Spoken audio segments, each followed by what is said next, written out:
In the gentle mists of ancient Britain, where stone circles mark forgotten rituals, and rolling hills hide centuries of secrets, there lives a story that has captivated humanity for over 1,000 years. The Arthurian legend represents perhaps the most enduring mythology of the Western world, a collection of tales that speaks to our deepest yearnings for justice, honour, love, and the eternal struggle between light and darkness that exists within every human heart. Long before any scribe put quill to parchment to record the deeds of King Arthur, the ancient Celtic peoples of Britain and Brittany whispered stories around their fires. These weren't yet tales of a king with a round table or knights in shining armour, but something older, something that emerged from the very soil of the British Isles, like the standing stones that still dot the landscape today. The Celts lived in a world where the boundary between the natural and supernatural was gossamer thin. Their druids walked between worlds, their warriors sought glory that would echo through eternity, and their bards wove stories that could make grown men weep or fill hearts with courage. In this rich cultural soil, the seeds of what would become the Arthurian legend first took root. Consider the figure of the Celtic war leader, not yet a king in the medieval sense, but something more primal and connected to the land itself. These leaders weren't chosen merely for their strength in battle, though that certainly mattered. They were selected because they embodied the spirit of their people, because they could stand as a bridge between the mortal world and the other world that the Celts knew existed just beyond the edge of perception. The Celtic concept of sovereignty was intimately tied to the land. A true king wasn't simply someone who ruled over the land. He was married to it, bound to it in a mystical union that ensured prosperity and protection for his people. When the king was righteous and strong, the land flourished. When he was weak or corrupt, crops failed, enemies invaded, and chaos reigned. This ancient belief would later manifest in Arthur's kingdom, where the health of the realm directly reflected the spiritual state of its king. In Welsh mythology, which preserved many of the oldest Celtic traditions, we find figures that would later be woven into the Arthurian tapestry. There was Gwydion the magician, whose powers over illusion and transformation would echo in the later character of Merlin. There was Pryderi, whose magical birth and destiny-driven life would influence how later storytellers would craft Arthur's own origin. And there was the concept of the otherworld itself, Andrin in Welsh, a realm of eternal youth and abundance that would evolve into the mystical Isle of Avalon. The Welsh traditions speak of a figure called Arthur, though he's quite different from the king we know today. In the earliest Welsh sources, such as the poem Wai Gododin from around 600 CE, Arthur appears as a warrior of such renown that other warriors are measured against his standard. He glutted black ravens on the rampart of the fort, though he was no Arthur, the poet writes, suggesting that by this time Arthur had already become a byword for martial excellence. In the Welsh tale Culhwch and Olwen, one of the earliest Arthurian stories that survives in relatively complete form, we encounter an Arthur who rules from a court, yes, but one who personally leads his warriors on fantastic quests. This Arthur battles giants, hunts magical boars, and commands a retinue of warriors with supernatural abilities. One can hold his breath for 9 days underwater, another can hear an ant staring 50 miles away, and yet another can level forests with his breath. These aren't the courtly knights of later romance, but something wilder, more elemental. The Celtic Arthur was also deeply connected to the hunting tradition. The wild hunt, a spectral cavalcade that rode across the night sky, appears in various forms throughout Celtic and Germanic mythology. Led sometimes by gods, sometimes by legendary kings, the wild hunt represented the thin line between order and chaos, between the civilized world and the wilderness that always threatened to reclaim it.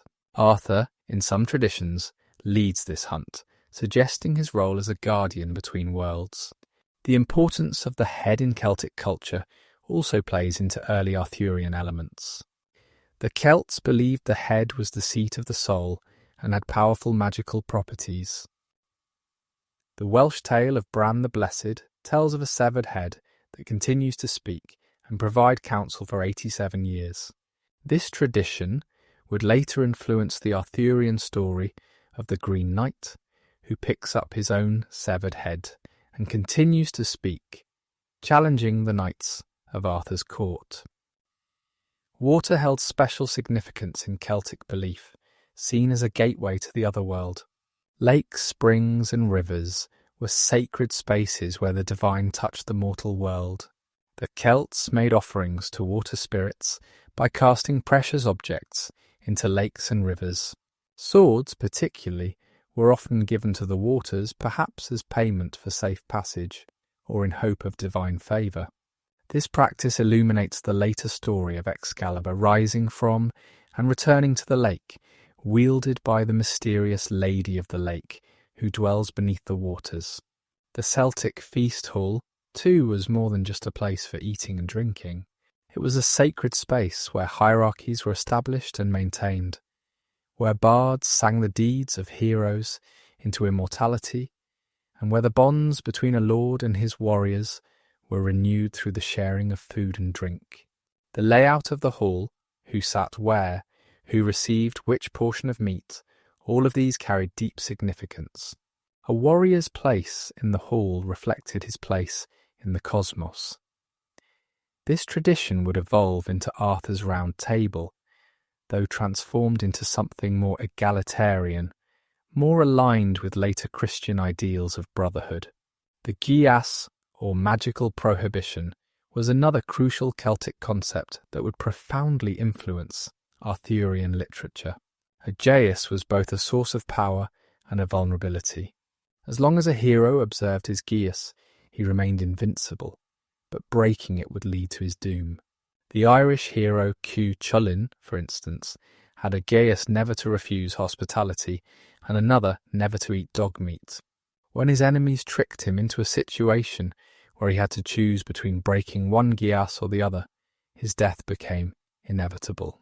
This concept would later appear in various Arthurian knights' vows and the conditions placed upon their quests. The Celts also had a complex relationship with the feminine divine. Goddesses of sovereignty, war, and wisdom played crucial roles in their mythology. The Morrigan, a triple goddess of war and fate, could appear as a young woman, a matron, or a crone. She could grant victory or ensure defeat, and her prophecies were always fulfilled, though often in unexpected ways. Brigid represented the creative force, governing smithcraft, poetry, and healing. These powerful feminine figures would later influence the portrayal of characters like Morgan Le Fay, who retained the ambiguous nature of the Celtic goddesses, being neither entirely good nor entirely evil, but operating according to older, deeper laws than Christian morality. The concept of the champion's portion at feasts was another Celtic tradition that would echo through Arthurian legend. At great feasts, the greatest warrior present would claim the champion's portion, the choicest cut of meat. This often led to contests and conflicts, as warriors vied to prove their superiority. The story of Sir Gawain and the Green Knight contains echoes of this tradition, as does the general emphasis on proving one's worth through deeds of arms that permeates Arthurian literature. The Celtic year was divided not into 4 seasons but into 2 halves, the light half and the dark half. Beltane, celebrated on May 1st, marks the beginning of the light half, while Samhain, on November 1st, began the dark half. These weren't just agricultural markers, but times when the veil between worlds grew thin. Supernatural events were expected during these liminal times. Many Arthurian adventures begin or reach their climax during these significant dates, suggesting that even as the stories became Christianized, they retained their connection to the older calendar of sacred time. The role of the bard in Celtic society cannot be overstated when considering how the Arthurian legends developed. Bards weren't merely entertainers, they were historians, genealogists, prophets, and makers of kings. A bard's praise could immortalize a warrior. Their satire could destroy a reputation forever. They were trained for years, perhaps decades, memorizing vast stores of knowledge, learning the complex meters of Celtic poetry, and understanding the genealogies and histories of the noble families. When Christianity came to the Celtic lands, many of these bards became monks, bringing their storytelling traditions into the monasteries where they would eventually write down the tales that had previously existed only in memory. The Celtic concept of the threefold death also appears in Arthurian legend. This was the idea that significant figures would die in three ways simultaneously, often by wounding, drowning, and hanging, or variations thereof. This multiplicity of death emphasized the cosmic significance of the event.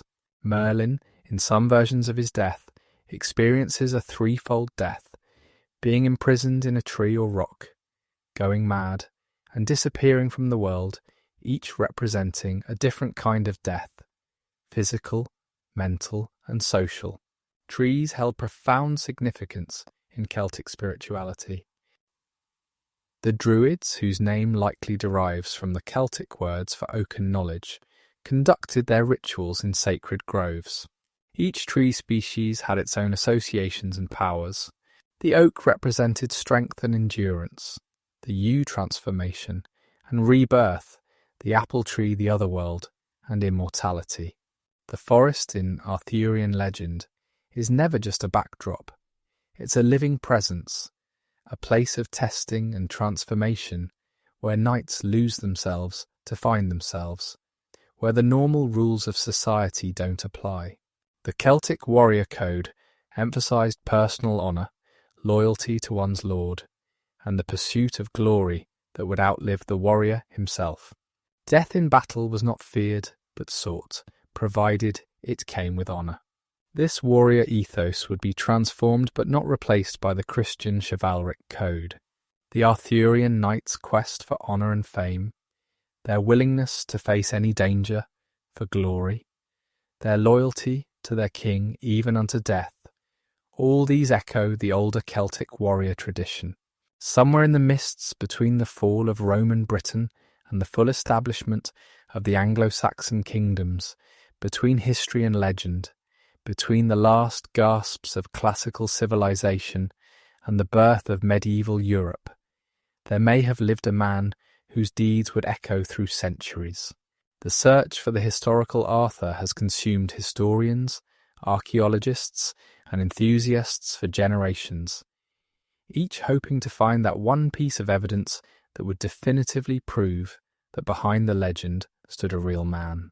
The 5th and 6th centuries in Britain were a time of profound transformation and chaos. The Roman legions had withdrawn in 410 CE, leaving behind a Romanized British population that had grown accustomed to the protection and order the empire provided. The great Roman towns began to empty. Their bathhouses fell into ruin. Their forums became grazing grounds for cattle. Yet this wasn't simply a story of decline. Something new was being born in the fusion of Roman, British, and incoming Germanic cultures.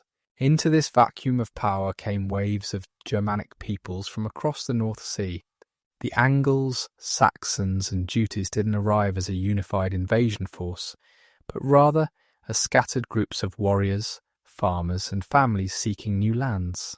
Some came as mercenaries, invited by British leaders to help defend against other threats. Others came as raiders, taking what they could before returning home. Still others came as settlers, establishing new communities that would gradually expand and merge. The British response to these incursions wasn't unified. Some British kingdoms allied with Saxon groups against their British rivals. Others fought desperately to maintain their independence. In this complex, shifting landscape of alliance and conflict, a leader who could unite the British kingdoms, even temporarily, against the Saxon advance, would indeed have seemed like a figure of legend, even in his own lifetime. Our earliest potential historical reference to Arthur comes from a Welsh monk named Nennius, writing around 800 CE in his Historia Brittonum. Nennius describes Arthur not as a king, but as a dux bellorum, a leader of battles or war chief. According to Nennius, Arthur fought 12 great battles against the Saxons, culminating in the Battle of Mount Badon, where he personally killed 960 enemy warriors. While the number seems fantastical, the core claim, that a British war leader won a significant victory that halted Saxon expansion for a generation, aligns with what we know from other sources about this period. The Battle of Mount Badon, wherever it actually occurred, seems to have been a genuine historical event. The British monk Gildas, writing in the mid-6th century, much closer to the events themselves, mentions this battle as a great British victory that brought a generation of peace. Significantly, Gildas doesn't mention Arthur by name, which has led some historians to argue that Arthur didn't exist, while others suggest that Gildas, who was writing a religious polemic rather than a history, simply had no reason to name the military leader involved. Archaeological evidence from this period paints a picture of a Britain in transition rather than simple collapse. At South Cadbury in Somerset, a hill fort that local tradition has long associated with Camelot, excavations have revealed that during the late 5th and early 6th centuries, exactly when Arthur would have lived, the site was massively refortified. The new fortifications weren't built in the Roman style, but neither were they typical of earlier British hill forts. They represent something new, a fusion of traditions that matches what we might expect from a Romano-British war leader trying to defend his territory. The refortification of South Cadbury required enormous resources and organised labour. Someone with significant power and authority ordered and oversaw this construction. The site could have housed an army of several hundred warriors, along with their families, servants, and craftsmen. A great timber hall stood at the summit, where a leader would have held court, feasted his warriors, and planned campaigns. While we cannot say this was Arthur's Camelot, it was certainly someone's power centre during the Arthurian period. At Tintagel in Cornwall, traditionally associated with Arthur's conception and birth, recent excavations have revealed that during the 5th and 6th centuries, the site was a major trading centre with connections spanning from the Mediterranean to Ireland. Spanish oil jars, North African red slip pottery, and glass from the Eastern Mediterranean all point to a site of unusual importance and wealth. Someone of considerable power controlled Tintagel during the Arthurian period, someone with the resources and connections to maintain trade links across a Europe supposedly collapsed into barbarism. The pattern of Saxon settlement, as revealed by archaeology, shows an interesting halt in expansion during the early 6th century, precisely when the Battle of Mount Badon supposedly occurred. For roughly a generation, Saxon material culture doesn't spread westward, suggesting that something or someone stopped their advance. After this pause, the expansion resumes, but the temporary halt aligns remarkably well with the traditional dating of Arthur's victory. The Glastonbury cross, allegedly discovered in the 12th century, when monks claimed to have found Arthur's grave, bore an inscription identifying the buried as King Arthur and mentioning the Isle of Avalon. While the cross itself is almost certainly a medieval fabrication, the fact that Glastonbury was already associated with Arthur by this time suggests a long-standing tradition connecting the site to the legendary king. Glastonbury Tor rising from what were then marshlands, would indeed have seemed like an island, and a fitting location for the mystical Avalon. Place names across Britain hint at early Arthurian associations. Arthur's Seat dominates the skyline of Edinburgh. Arthur's Stone stands in Herefordshire, and numerous Arthur's caves, wells and ovens dot the landscape from Scotland to Cornwall. While many of these names were likely applied long after any historical Arthur, their widespread distribution suggests that Arthur was a figure of pan-British significance rather than a merely local hero. The genealogies of early medieval Welsh kingdoms provide another intriguing clue. Several royal lines claim descent from Arthur, or more curiously, from his relatives rather than Arthur himself. This pattern, claiming connection to but not direct descent from Arthur, might preserve a memory that Arthur died without legitimate heirs, matching the later legendary tradition of Mordred as his only son, born of an incestuous union and therefore illegitimate. The Roman military structure that Arthur might have inherited or adapted provides context for understanding his possible historical role. The late Roman army in Britain included heavy cavalry units called cataphractari, armoured horsemen who could have been the prototype for the later image of the mounted knight. A Romano-British leader who maintained a force of heavy cavalry would have had a significant military advantage over Saxon forces that fought primarily on foot. The title Pendragon, meaning chief dragon or head dragon, associated with Arthur's father Uther, and sometimes with Arthur himself, might derive from the dragon standards used by late Roman cavalry units. The Draco, a windsock in the shape of a dragon that made an eerie sound as cavalry charged, was a distinctive feature of late Roman military units. A British leader who inherited or claimed the right to carry the Draco would literally have been a dragon chief. The distribution of early Arthurian place names and traditions suggests multiple possible Arthurs or Arthur-like figures. There's an Arthur associated with the Scottish borders, another with Wales, another with Cornwall, and yet another with Somerset. Rather than seeing these as competing claims, we might understand them as reflecting a confederacy of British leaders, perhaps led by one supreme commander, fighting across multiple fronts against various threats. The name Arthur itself provides a clue to the historical period. It appears to derive from the Roman name Artorius, suggesting someone of Romano-British heritage rather than pure Celtic ancestry. Interestingly, the name Arthur appears rarely in the historical record before the 6th century, but then suddenly becomes popular among British and Irish royal families in the late 6th and 7th centuries.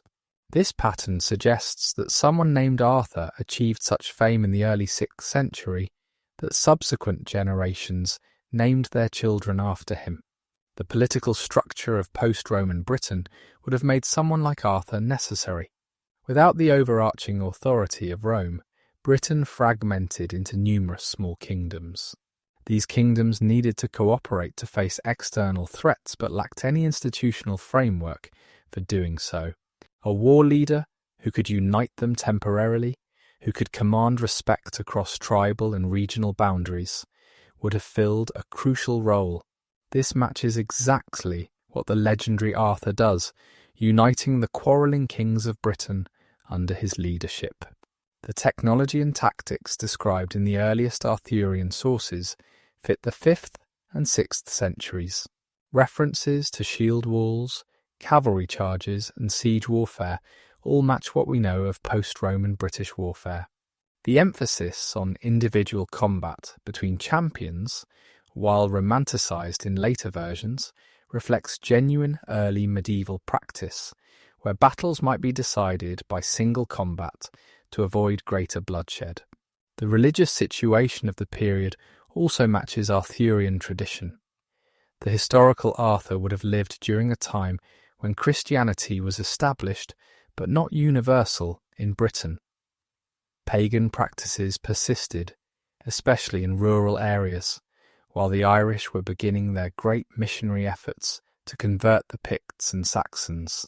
A Christian king who nonetheless had to accommodate pagan allies and subjects would face exactly the kind of religious complexity we see in the Arthurian legends. The linguistic evidence adds another layer to the historical puzzle. The preservation of Arthurian traditions in Welsh, Cornish, and Breton, the three surviving Brittonic languages, suggests that these stories were transmitted in the British language before being translated into Latin and eventually French and English. The consistency of certain names and story elements across these linguistic traditions points to a common early source. The collapse of long-distance trade in the early 6th century, evidenced by the sudden disappearance of Mediterranean pottery from British sites, might reflect the kind of general crisis that the death of Arthur supposedly precipitated.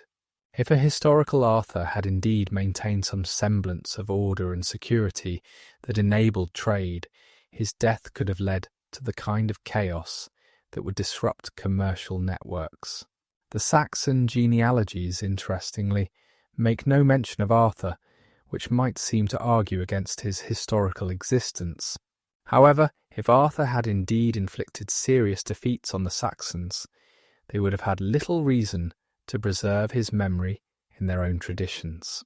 The absence of Arthur from Saxon sources might paradoxically support his historicity as a British enemy of the Saxons.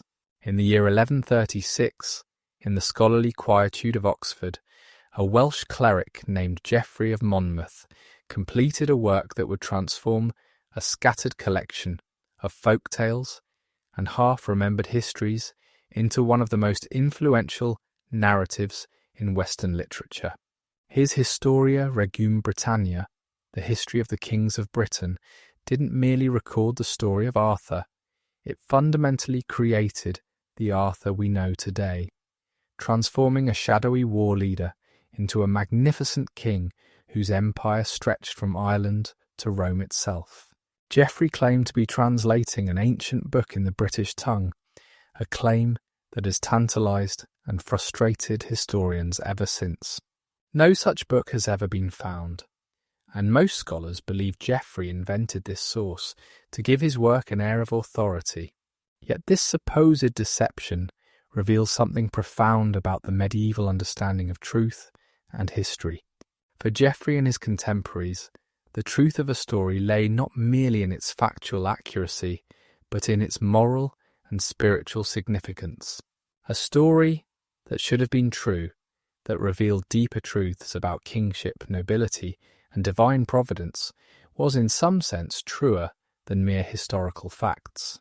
The world Geoffrey inhabited was experiencing a renaissance of learning and literature. The 12th century saw the establishment of the first universities, the rediscovery of classical texts, and a flowering of vernacular literature.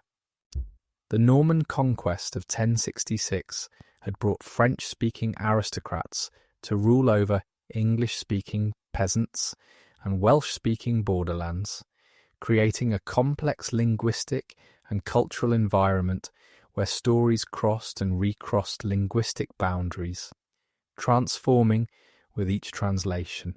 Geoffrey's Arthur emerges fully formed as a king of destiny. His conception occurs through Merlin's magic, when Uther Pendragon, consumed with desire for Igerna, the wife of the Duke of Cornwall, is transformed by Merlin's arts to resemble her husband.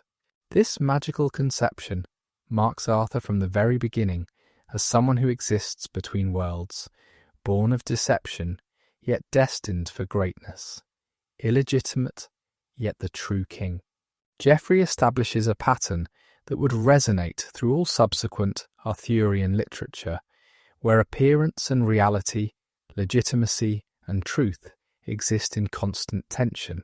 The young Arthur in Geoffrey's telling pulls the sword from the stone in a scene that has become one of the most iconic in all of literature. Yet Geoffrey's version differs from later tellings. The emphasis isn't on the magical nature of the test, but on its revelation of divine will. God has chosen Arthur, and the sword merely reveals what was always true.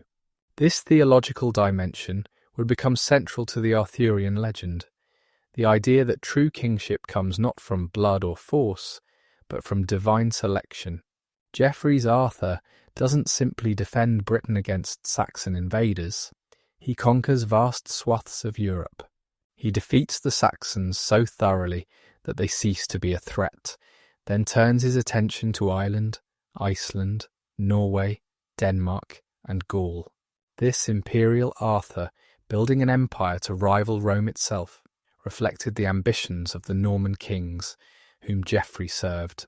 Henry I and later Henry II saw themselves as heirs to multiple kingdoms, ruling England, claiming Wales and Scotland, and holding vast territories in France. Geoffrey's Arthur provided a mythical precedent for their imperial ambitions. The Round Table appears in Geoffrey's work, though not yet with the symbolic significance it would later acquire. Geoffrey presents it as a practical solution to disputes over precedence. When Arthur's knights quarrel over who should sit in the position of highest honour, Arthur commissions a round table where no position is higher than any other.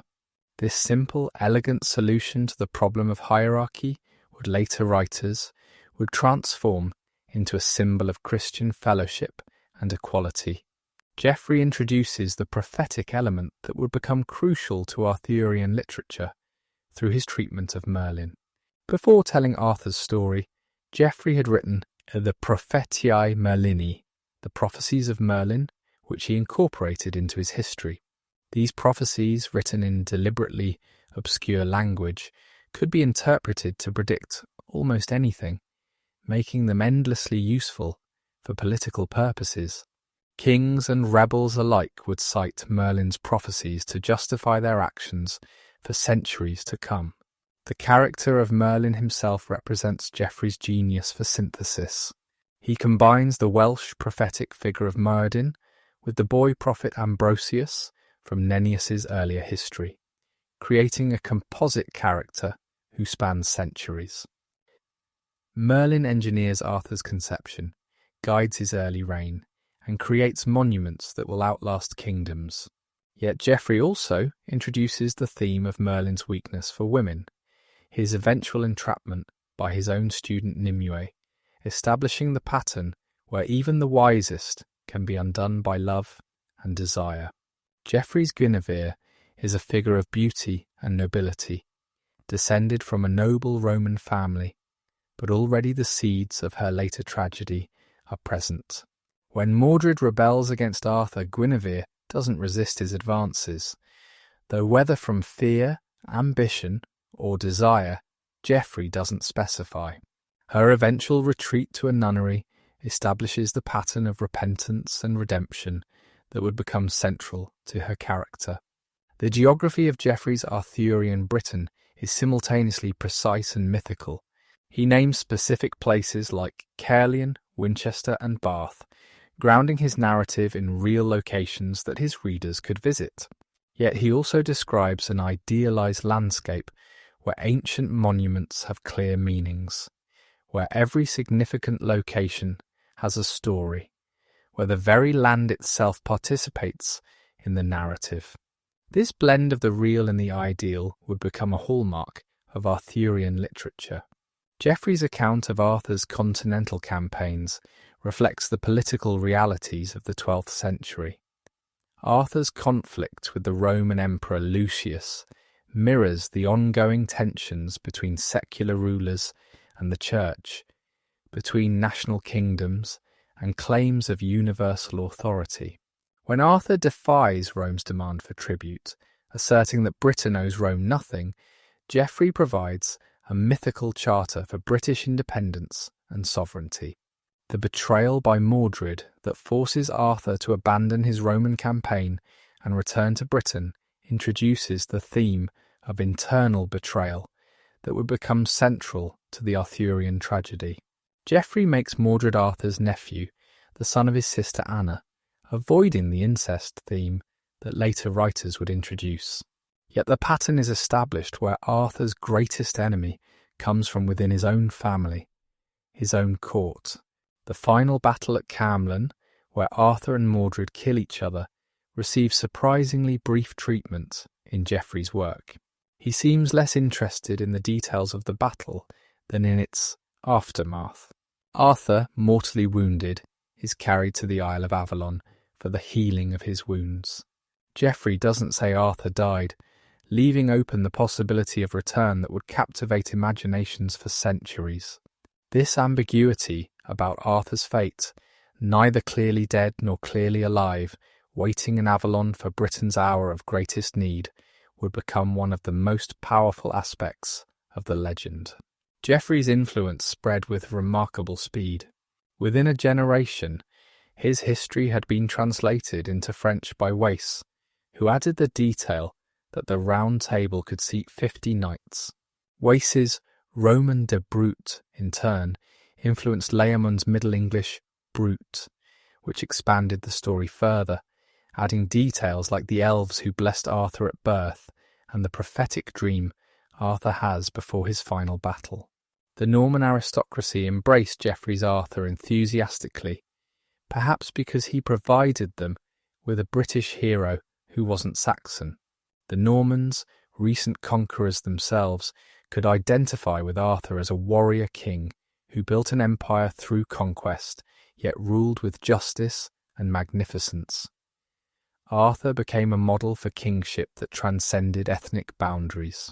Geoffrey's work also provided a framework for understanding British history that placed it within the context of universal history.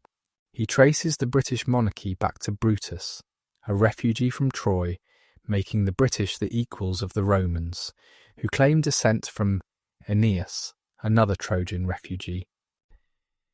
This connection to classical antiquity elevated British history, making it part of the grand narrative of Western civilization. The medieval church's response to Geoffrey was complex. On one hand, his work was clearly full of fabrications and impossibilities. Gerald of Wales and William of Newburgh, among others, denounced Geoffrey as a liar and a fabricator, yet the church also found useful elements in Geoffrey's narrative.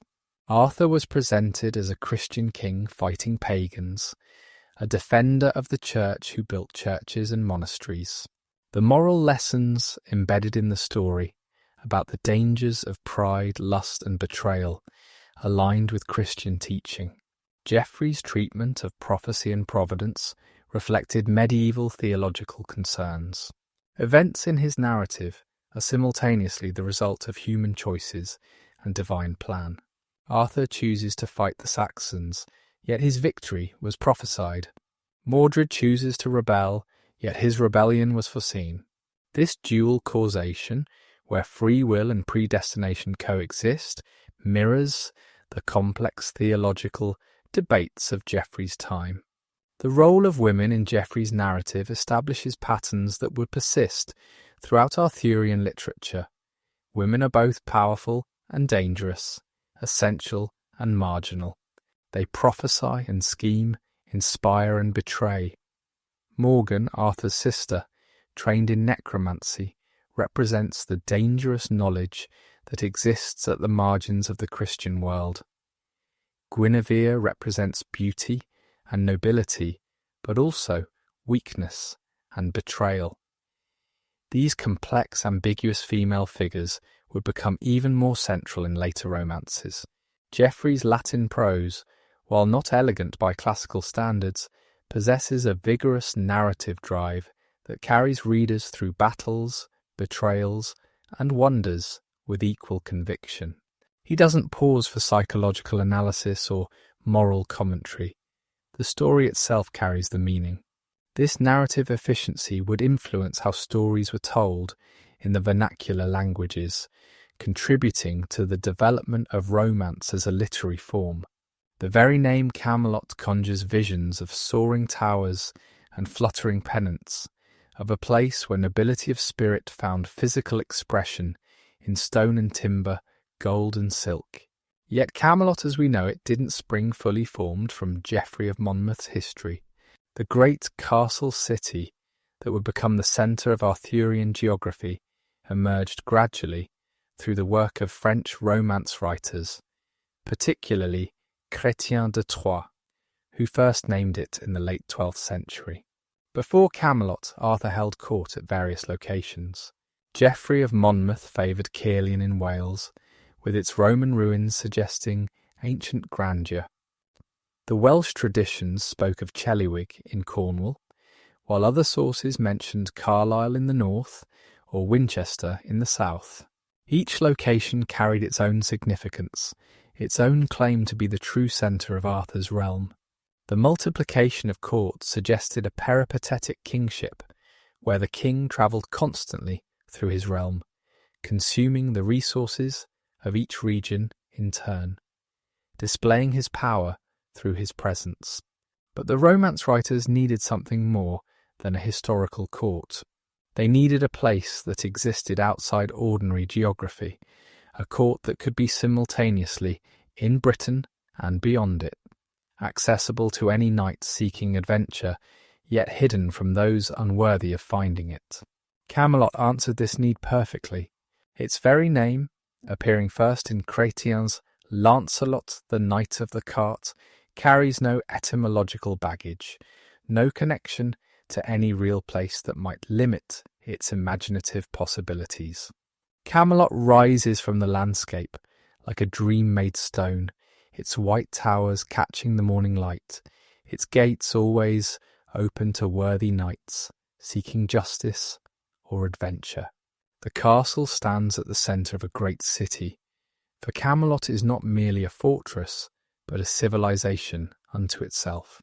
Markets flourish in its shadow, where merchants from distant lands trade silk and spices for British wool and tin. Craftsmen labour in workshops, creating the arms and armour, the tapestries and treasures that adorn the court. Churches rise among the houses, their bells marking the canonical hours, calling the faithful to prayer. The great hall of Camelot serves as the heart of this world, a vast space where hundreds can feast together. The walls are hung with tapestries depicting the great deeds of knights, some so recent the threads still gleam with newness, others fading into legend. Windows of coloured glass cast jewelled light across the assemblage, transforming the earthly feast into something that partakes of the heavenly. Musicians play from galleries above, their melodies weaving through the conversation and laughter, the boasts and vows that fill the air like incense. At the centre of this hall stands the Round Table itself, that perfect symbol of equality and fellowship. Different writers give different accounts of its origin. In some versions, Merlin creates it for Uther Pendragon, who gives it to King Leodegrance, who in turn gives it to Arthur as part of Guinevere's dowry. In others, Arthur commissions it himself, seeking to end the disputes over precedents that plague his court. The table size varies with the telling, sometimes seating 50, sometimes 150, sometimes as many as 1,600 knights. The Round Table represents a revolutionary concept in medieval thought. In an age obsessed with hierarchy, where every social interaction was governed by complex rules of precedence, the Round Table proposes a space where knights meet as equals. No knight can claim the head of the table, no position is inherently superior to any other. Each knight sees all others, can speak and be heard equally. This circular democracy exists within the broader hierarchy of the kingdom, a paradox that generates much of the tension in Arthurian romance. Yet even the Round Table maintains one distinction: the siege perilous, the dangerous seat, kept empty, awaiting the knight pure enough to achieve the Grail. This empty seat serves as a constant reminder that the fellowship, however noble, remains incomplete. The greatest achievement yet awaits, the spiritual quest that will transcend earthly chivalry. Any unworthy knight who attempts to sit in the siege perilous is swallowed by the earth or consumed by fire, a stark reminder that equality has its limits, that spiritual hierarchy persists even in this egalitarian space. The daily life of Camelot follows rhythms both courtly and sacred. Dawn brings the celebration of Mass in the castle's chapel, where knights renew their vows of chivalry before God. The morning proceeds with the business of governance, as Arthur sits in judgment, hearing petitions from his subjects, resolving disputes, dispensing justice. The ideal of Arthur as the just king, accessible to high and low alike, finds expression in these sessions where a peasant's complaint receives the same attention as a noble's grievance. Afternoons might bring training in the courtyard, where knights practice their skills with sword and lance, maintaining the martial prowess that underpins their social position. Young squires watch eagerly, learning not just the techniques of combat, but the comportment of nobility. The clash of weapons rings across the castle, punctuated by shouts of encouragement or good-natured mockery. These training sessions serve as more than mere practice. They're performances of identity, demonstrations of the violence controlled and channeled by chivalric codes. The feast that concludes each day transforms eating into ritual. The order of service, the distribution of dishes, the offering of the best portions to honoured guests, all carry symbolic weight. Wine flows freely, but drunkenness is discouraged, for the knight must always maintain control, must always be ready to respond to challenges or quests.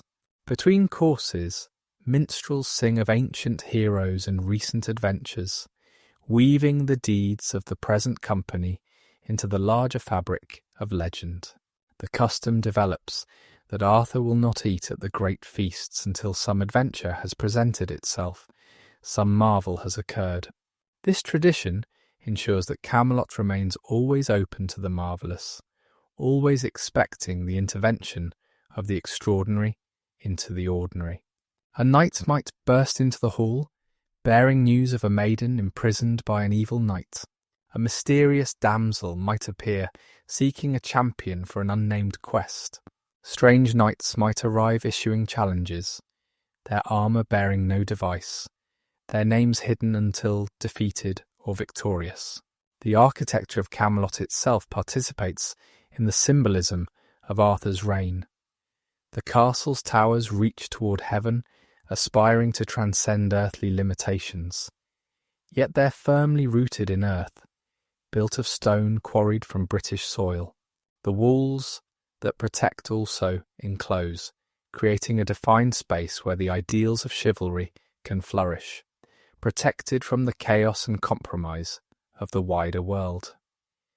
Gates stand open during peacetime, welcoming all who come in peace, yet ready to close against threats, transforming Camelot from open court to impregnable fortress. Gardens flourish within Camelot's walls, spaces of cultivated nature where ladies walk in conversation, where lovers meet in supposedly chance encounters, where the beauty of the natural world is enhanced and ordered by human art. These gardens represent the ideal relationship between civilization and nature that Arthur's reign supposedly achieves, where the wild is not destroyed but tamed, made fruitful and beautiful through proper governance. The ladies of Camelot play crucial roles in the court's functioning, though their power operates through different channels than the knights. They inspire quests through their beauty or their need for rescue.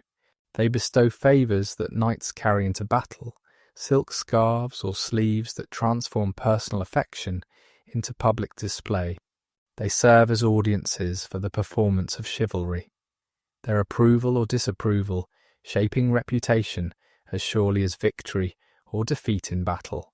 The complex games of courtly love played out in Camelot's halls provide a parallel arena to the battlefield, where different skills are tested, different victories won. Queen Guinevere presides over this feminine sphere as Arthur presides over the masculine, though the boundaries between these spheres prove permeable and problematic. Guinevere's court within the court, her circle of ladies and their associated knights, creates a space for the exploration of refined emotion, for the cultivation of courtesy and grace that distinguishes Camelot from less sophisticated courts. Yet this refinement carries its own dangers, as the emphasis on emotion and personal relationship threatens the bonds of loyalty and duty that hold the Round Table together. The seasons at Camelot mark different modes of life and narrative possibility. Spring brings the urge to quest, as knights ride out seeking adventure in the flowering world. Summer sees the great tournaments, where knights from across Arthur's realm and beyond gather to test their prowess in formalised combat. Autumn brings the return from quests, the accounting of adventures, the integration of new experiences into the court's collective memory. Winter turns the court inward, toward feasting and storytelling, toward the maintenance of community through the dark months. The religious life of Camelot reflects the complex Christianity of the High Middle Ages. The castle maintains its own chapel and chaplains, ensuring the regular celebration of the sacraments. Yet this Christianity coexists with marvels that seem to come from older traditions. Merlin's magic operates alongside Christian miracles. Fays and enchantresses exist in the same world as saints and hermits. This syncretism creates a rich narrative environment where different kinds of power and knowledge interact, sometimes harmoniously, sometimes in conflict. The economy of Camelot, rarely detailed in the romances but implicit in its magnificence, depends on the broader kingdom's prosperity.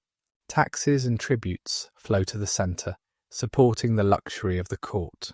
The knight's military service maintains the peace that allows commerce and agriculture to flourish. The display of wealth at Camelot, the gold and jewels, the expensive fabrics and rare foods, serves not mere vanity, but demonstrates the kingdom's success, attracting allies and deterring enemies. The legal system centred at Camelot blends multiple traditions. Roman law, with its emphasis on written statutes and formal procedure, combines with British custom law, where precedent and communal judgment hold sway. The Germanic tradition of trial by combat allows God to reveal truth through the outcome of battle. Arthur himself serves as the supreme judge, but the Round Table knights also function as a court of peers, judging their own members' violations of chivalric code. The education of young nobles at Camelot follows established patterns, but with unique elements. Pages learn not just to serve, but to observe, absorbing the complex codes of behaviour through immersion. Squires train in arms, but also in courtesy, learning to compose verses, to play chess, to conduct themselves with grace in any situation. The presence of Merlin adds another dimension, as some young knights receive instruction in letters and languages, in the hidden properties of stones and herbs, in the reading of signs and portents. The technological marvels of Camelot reflect medieval fantasies of mechanical ingenuity. Automata guard certain chambers, bronze knights that challenge any who attempt to pass. Fountains flow with wine on feast days through clever systems of pipes and valves. The Round Table itself, in some versions, possesses mechanical properties, revolving to bring each knight to the king in turn, or revealing names in gold letters when a new knight proves worthy of membership. The diplomatic function of Camelot extends Arthur's influence far beyond his military reach. Ambassadors from Rome and Constantinople, from Ireland and Iceland, from the kingdoms of Africa and the Norse lands, all come to wonder at Arthur's court. These embassies bring not just political negotiation, but cultural exchange. New songs and stories, new fashions and foods, new ideas and inventions flow through Camelot, making it a cosmopolitan centre in an otherwise provincial world. The role of prophecy and supernatural knowledge at Camelot creates an atmosphere of destiny and doom. Merlin's pronouncements, often cryptic and always inevitable, hang over the court's festivities like shadows. Knights know that their quests have been foreseen, that their successes and failures participate in a larger pattern beyond their full comprehension. This foreknowledge, paradoxically, both constrains and liberates, removing the burden of ultimate responsibility while demanding full commitment to playing one's destined role. The treasury of Camelot contains not just gold and jewels, but objects of power and significance. Swords with names and histories, shields that grant invulnerability, rings that protect against enchantment. These items represent accumulated narrative capital, each with its own story, its own conditions of use. The distribution of these treasures to worthy knights extends Camelot's power beyond its walls, creating a network of obligation and capability that binds the kingdom together. Into the shining halls of Camelot come knights from every corner of Arthur's realm and beyond, each carrying their own dreams of glory, their own burdens of destiny. These Knights of the Round Table represent not a historical military order, but an ideal of individual excellence in service to collective good, each pursuing personal perfection while contributing to the greater glory of Arthur's kingdom. Their quests, those strange journeys that lead them through dark forests and across perilous bridges, into castle prisons and hermit cells, map not just the geography of Arthur's Britain, but the landscape of the human soul seeking meaning and redemption. Sir Lancelot du Lac stands foremost among these knights in prowess, though his preeminence comes shadowed with tragedy. Raised by the Lady of the Lake in her underwater realm after his father's kingdom fell, Lancelot grows to manhood ignorant of his true name and heritage.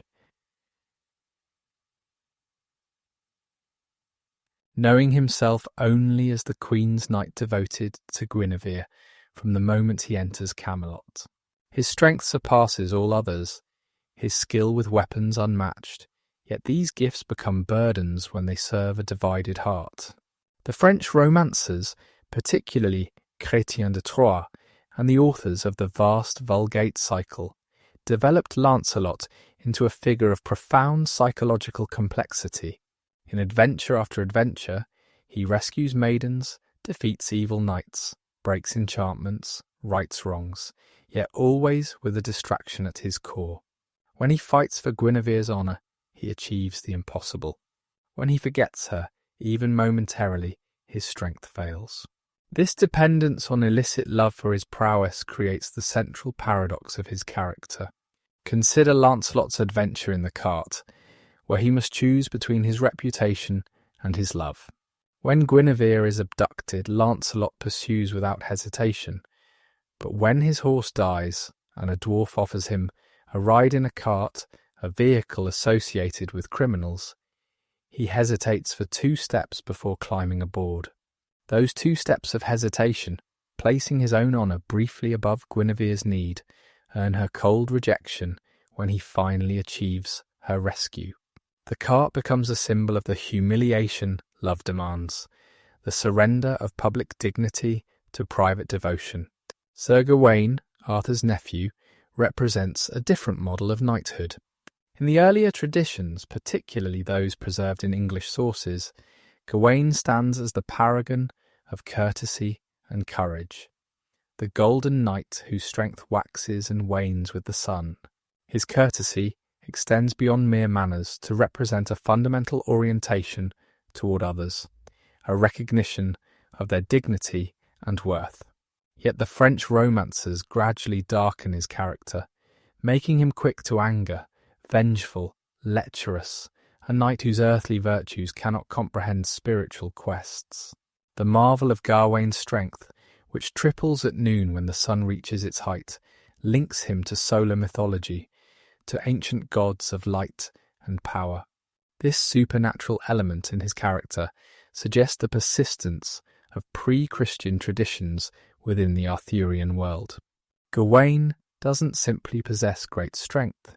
He participates in cosmic rhythms, his body a conduit for forces beyond human control.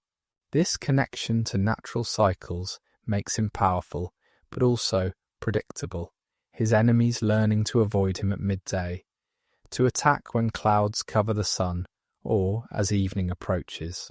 Sir Kay the Seneschal, Arthur's foster brother, provides comic relief but also pathos. The earliest Welsh traditions present him as a formidable warrior with supernatural powers, but the Romance tradition transforms him into a boastful, incompetent knight whose sharp tongue creates more problems than his sword arm can solve. Yet his position as seneschal, managing the practical affairs of Camelot, suggests his essential nature. Kay represents the necessary mundane reality that supports the romance ideal, the person who ensures food reaches tables and bills get paid while others quest for glory. Sir Bedivere, one of the first knights to join Arthur and the last to leave him, embodies fidelity through transformation. His adventures rarely take centre stage, but his constant presence, his reliability, his willingness to serve without seeking glory make him the backbone of the Round Table. When Arthur lies dying, he entrusts Bedivere with returning Excalibur to the lake, a task Bedivere twice fails to complete, unable to throw away such beauty and power, before finally obeying. His very human failure and eventual obedience capture the difficulty of letting go of earthly glory for spiritual necessity. The young knights who come to Camelot seeking admission to the Round Table follow patterns that become ritual. They often arrive incognito, their true names hidden until they prove themselves. Sir Gareth, Gawain's youngest brother, comes to court asking only to work in the kitchens for a year, accepting Kay's mockery and abuse while hiding his royal blood. Only after proving himself through a series of increasingly difficult challenges does he reveal his identity, having earned through merit what birth would have freely given. Sir Percival represents the holy fool, the innocent whose purity of heart compensates for his ignorance of courtly ways. Raised by his mother in the wilderness after his father and brothers died in knightly service, Percival doesn't know what knights are when he first encounters them, thinking them angels.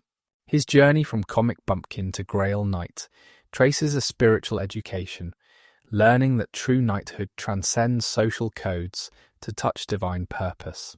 His simplicity reveals the pretensions of more sophisticated knights, his direct questions cutting through elaborate courtesy to reach essential truths. Sir Tristan, whose story exists independently of the Arthurian cycle before being absorbed into it, brings the theme of doomed love to its highest expression. His love for Isolde, wife of his uncle King Mark, mirrors and intensifies Lancelot's love for Guinevere. But where Lancelot maintains some control, some ability to function despite his passion, Tristan and Isolde are consumed entirely, their love a madness induced by a potion, but expressing a truth deeper than chemical compulsion. Tristan's prowess as a knight becomes secondary to his identity as a lover, his harp music more characteristic than his sword work. Sir Galahad, conceived through Elaine's deception of Lancelot, represents perfection without humanity. Pure from birth, destined for the Grail, Galahad never struggles with temptation, never fails, never doubts. His adventures demonstrate not growth, but revelation, the unveiling of what was always true. Other knights fight evil. Galahad's mere presence destroys it. Other knights resist temptation. Galahad doesn't recognize it. This perfection makes him narratively problematic, a character who achieves everything but learns nothing, whose success judges others' failures without offering hope of redemption. Sir Bors, alone among the Grail Knights, returns to Camelot after achieving the sacred vision. His ability to experience spiritual perfection yet remain in the imperfect world makes him a bridge between the earthly and heavenly chivalry. Bors faces impossible choices in his adventures, forced to choose between saving his brother or a maiden, between maintaining his purity or showing mercy. His decisions, always favouring the spiritual over the natural, the many over the few, outline an ethical system that transcends personal loyalty. Sir Lamorak, son of King Pellinore, embodies the tragedy of blood feud within the Round Table's fellowship. His father killed Lot, Gawain's father, in battle, creating a debt of vengeance that Gawain and his brothers pursue despite Arthur's attempts at reconciliation. Lamorak's love affair with Morgause, Gawain's mother, adds personal insult to inherited injury. His death at the hands of Gawain's clan, ambushed and outnumbered, represents the failure of chivalric ideals to overcome tribal loyalties. The quests these knights undertake follow patterns that reveal the moral geography of the Arthurian world. The forest represents the unknown, the space of transformation where social identity dissolves and essential character emerges. Knights enter the forest at its darkest point, where no path exists, each creating their own way through individual choice and divine providence. The castles encountered might offer hospitality or imprisonment, testing the knight's courtesy, courage, or chastity. Bridges challenge the right to pass, defended by knights who must be defeated or questions that must be answered. The custom of the castle, a recurring motif, forces knights to confront local traditions that violate chivalric norms. A castle might demand that any passing knight fight its champion, or that the most beautiful damsel in a party be surrendered, or that some other unreasonable condition be met. The knight must decide whether to honour the custom, maintaining the social order even when unjust, or break it through force, imposing external values on local traditions. These encounters explore the tension between universal law and particular custom, between might making right and right making might. Enchantments test the knight's perception and faith.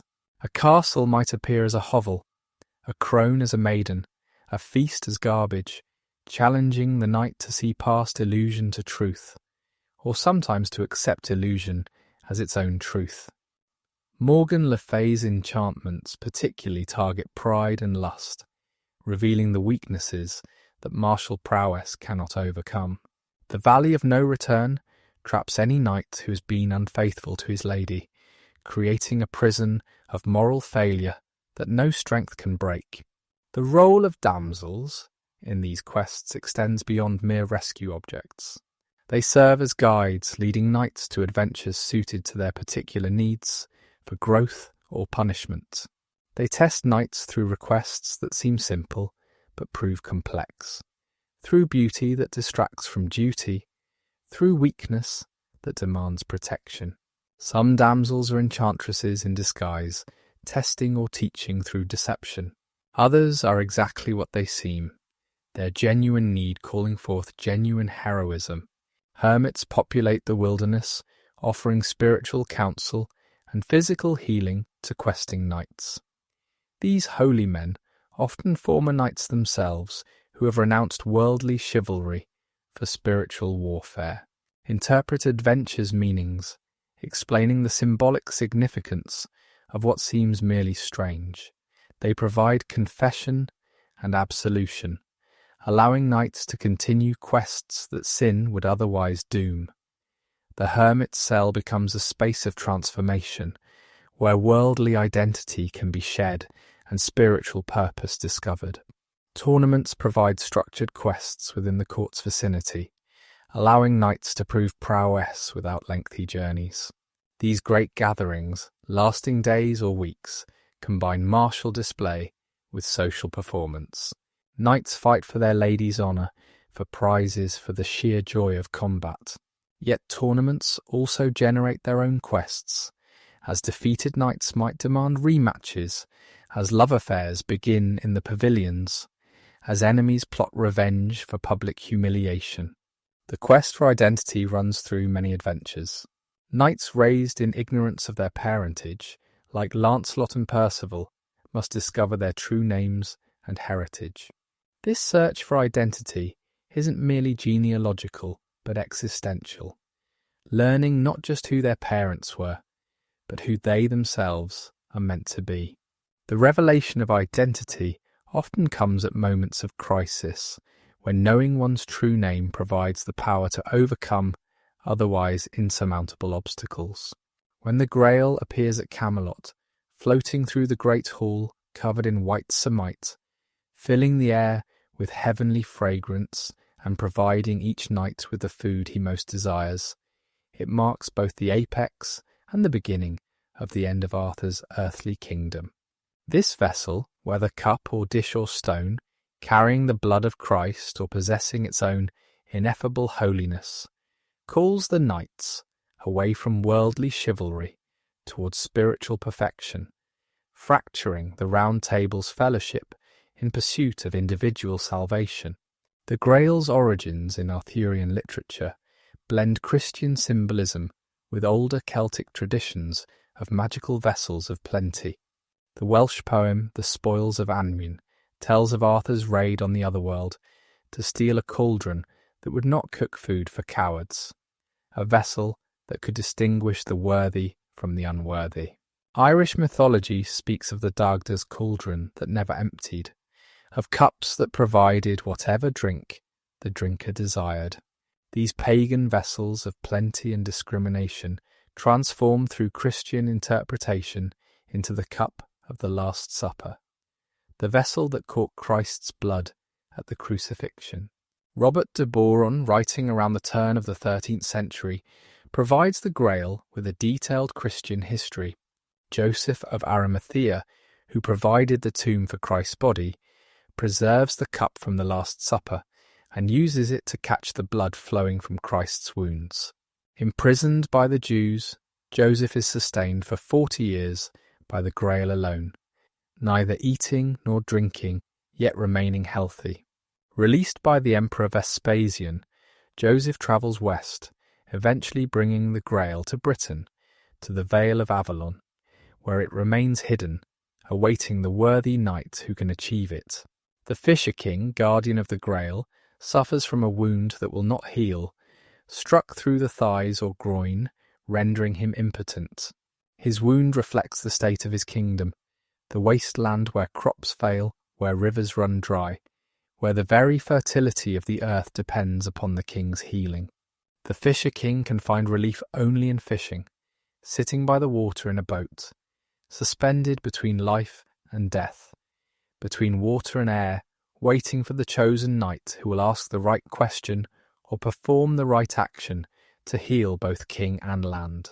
When the Grail quest begins, 150 knights of the Round Table swear to seek the holy vessel, not understanding that this quest differs fundamentally from all others.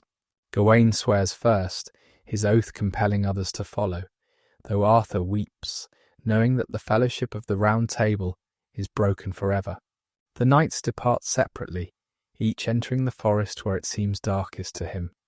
For this is not a quest that can be achieved through collective effort, but only through individual spiritual transformation. Lancelot's quest for the Grail becomes a journey of failure and humiliation that paradoxically elevates him through its very impossibility. The greatest earthly knight cannot achieve the spiritual prize because his love for Guinevere, however ennobling in earthly terms, represents a fundamental misdirection of devotion. He comes close to the Grail, closer than any imperfect knight, allowed to see it from afar, to glimpse its glory, but when he tries to approach, he's struck down, lying unconscious for 24 days, one for each year of his sinful love. The adventures of the Grail quest operate on different principles than worldly quests. Strength of arms matters less than purity of heart. The greatest warriors fail where virgin knights succeed. Supernatural opponents cannot be defeated through violence, but only through faith. White stags lead knights to hermitages where their adventures are explained. Ships without sailors carry knights to islands where symbolic castles test specific virtues. Dreams and visions provide guidance more reliable than reason or experience. Percival's approach to the Grail demonstrates the power of innocence, guided by grace. His first encounter with the Fisher King ends in failure when, remembering courtly advice not to ask too many questions, he fails to ask about the Grail procession he witnesses. This failure to ask, whom does the Grail serve, condemns the Fisher King to continued suffering and the wasteland to continued desolation. Percival must spend years learning that courtesy means responding to genuine need, not following empty formulas. The Castle of Maidens, where 7 brothers hold 300 maidens prisoner, represents one type of Grail quest adventure. Galahad liberates the castle not through combat, though he defeats the brothers, but through his presence, which breaks the enchantment holding the maidens captive. The castle transforms from a prison to a nunnery, the forced captivity becoming voluntary enclosure, sexual exploitation transformed into spiritual devotion. The adventure's meaning, explained by a hermit, concerns the liberation of souls from the 7 deadly sins. Gawain's failure in the Grail quest reveals the limitations of earthly virtue. His courtesy, his courage, his loyalty to Arthur, all the qualities that make him an exemplary worldly knight, become obstacles to spiritual achievement. He cannot understand adventures that operate through symbolism rather than direct action. When he sees a chapel where candles burn without human attendance, he tries to take one, thinking practically about light for his journey, not recognizing the sacred nature of the perpetual flame. An invisible hand strikes him down, and a voice tells him he has no right to be there. The Ship of Solomon represents the intersection of biblical and Arthurian mythology. Built by Solomon at his wife's instruction, the ship contains a bed made from wood of the tree of life, white, green, and red, representing the states of Eve and humanity. The ship has sailed the seas for thousands of years, awaiting the perfect night. When Galahad, Percival, and Bors board the ship, they find a sword that only Galahad can draw, confirming his status as the chosen knight. Percival's sister provides a belt for the sword woven from her own hair, the feminine contribution that completes the masculine weapon. The achievement of the Grail at Corbenic, the Grail Castle, brings together the successful questers for a mass celebrated by Joseph of Arimathea himself, returned from death, or by Christ himself, appearing as priest. The vision granted to the successful knights transcends normal description. They see the mystery of transubstantiation made visible, the bread becoming flesh, the wine becoming blood. Not symbolically, but literally. They see angels and saints, the company of heaven made manifest. The experience cannot be fully communicated to those who haven't shared it. Galahad's healing of the maimed king demonstrates the Grail's earthly purpose. By anointing the king's wound with blood from the bleeding lance, Galahad heals not just the king, but the kingdom. The wasteland blooms again, rivers flow, crops grow, the fertility of the earth restored through spiritual healing. Yet this restoration is temporary, a final flowering before the decline. The achievement of the Grail doesn't establish a new order, but marks the completion of the old. The translation of Galahad to heaven, body and soul, assumed like Elijah or Mary, removes the perfect knight from the imperfect world. His achievement cannot be repeated or institutionalized. Percival follows him in death, though his body remains on earth. Only Bors returns to Camelot, carrying news of the quest's completion, but also of its cost. The Round Table has lost its best knights, some to death, others to hermitage, most to failure and despair. The Grail quest reveals the fundamental tension in Arthurian romance between earthly and heavenly chivalry. The Round Table was established to create earthly justice, to protect the weak, to maintain order in a chaotic world. These are good goals, noble goals, but not ultimate goals. The Grail calls knights beyond justice to mercy, beyond order to transcendence, beyond the possible to the miraculous. Yet most knights cannot make this transition. They remain creatures of earth. their virtues and vices alike, tying them to the material world. The role of confession in the Grail quest emphasises the spiritual nature of the adventure. Knights must confess not just their sins but their entire orientation toward life. Lancelot's confession to a hermit becomes a psychological exploration of divided loyalty, of the impossibility of serving both God and Guinevere with whole heart. The hermit doesn't simply assign penance, but explains how earthly love, however noble, becomes idolatry when it supersedes divine love. The symbolism of colours in Grail adventures carries specific meaning. White represents purity and faith, red represents charity and sacrifice, black represents sin and error. Knights encounter white stags, red crosses, black knights, each colour indicating the nature of the adventure. The Grail itself appears covered in white samite, its purity veiled from impure eyes. The bleeding lance drips red blood that never clots, the perpetual sacrifice that sustains the world. Women in the Grail quest serve different functions than in worldly adventures. They are not objects of desire or rescue, but guides and interpreters. Percival's sister, the only woman to achieve the Grail vision, represents virginal perfection, dying voluntarily to provide blood to heal a leprous lady, her sacrifice paralleling Christ's. Other women appear as temptresses, testing the knight's chastity, but these temptations are usually revealed as divine tests rather than demonic assaults. The geography of the Grail quest extends beyond normal space. Castles appear and disappear. Distances expand and contract. The same location can be reached by different routes or not reached despite following the same path.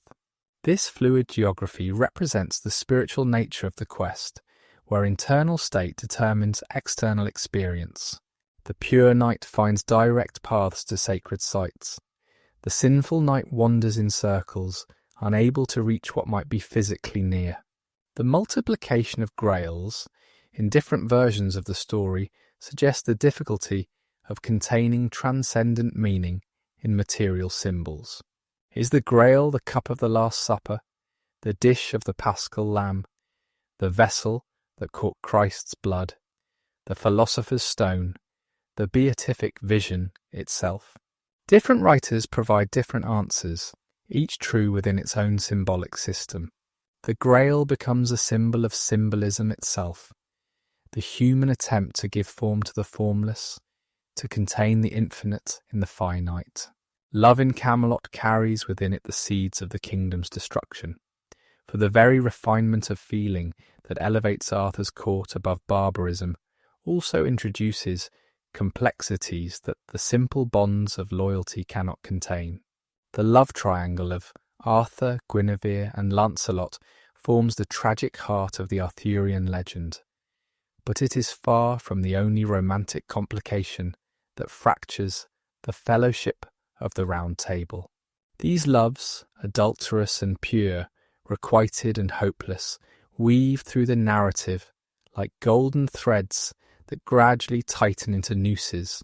Guinevere enters the story as the most beautiful woman in Britain, daughter of King Leodegrance, bringing the Round Table itself as her dowry. Her beauty serves not as mere decoration, but as a force that shapes events, that inspires knights to impossible deeds, that creates rivalry and devotion in equal measure. Yet from the beginning, shadows fall across her marriage to Arthur. Merlin warns against the match, foreseeing the love that will grow between the Queen and Arthur's greatest knight. Arthur, driven by his own desire, ignores the warning, choosing personal happiness over political wisdom. The marriage of Arthur and Guinevere represents more than personal union. It symbolises the joining of different kingdoms, the creation of political stability through matrimonial alliance. Guinevere brings not just the Round Table, but the allegiance of her father's realm, the support of nobles who might otherwise remain neutral or hostile. She must be not just wife but queen, presiding over the women of the court, maintaining the complex social rituals that transform a military camp into a civilized court. Lancelot arrives at Camelot already devoted to Guinevere, though he has never seen her. Raised by the Lady of the Lake, told he would love the most beautiful woman in the world, he comes to court as the Queen's knight before he is Arthur's. His first sight of Guinevere strikes him speechless, a wound from which he never recovers. The French romances develop this love into something that transcends adultery, becoming almost religious in its devotion, its suffering, its transformative power. The relationship between Guinevere and Lancelot operates through layers of concealment and revelation. In public they maintain perfect propriety, she the queen, he the knight, their interactions governed by elaborate courtesy that both expresses and disguises their feelings. Yet the court watches, interprets, gossips. Every glance carries meaning. Every formal gesture becomes charged with suppressed emotion. The need for secrecy intensifies their passion, while simultaneously corrupting it, making them complicit in deception. Their love finds expression through the code of courtly love, where the knight's devotion to his lady inspires him to great deeds. Lancelot's prowess in battle, his victories in tournaments, his successful quests, all stem from his desire to be worthy of Guinevere. When he fights as her champion, he cannot be defeated.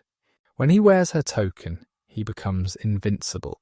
This love-driven excellence benefits the kingdom, as Lancelot's achievements reflect glory on Arthur's court, yet it rests on a fundamental betrayal. The physical consummation of their love, when it finally occurs, happens in different ways in different versions. Sometimes it's presented as a single fall from grace, a moment of weakness that both immediately regret. Other versions show a long-standing affair, with secret meetings, with Lancelot visiting Guinevere's chambers, with elaborate deceptions to avoid discovery.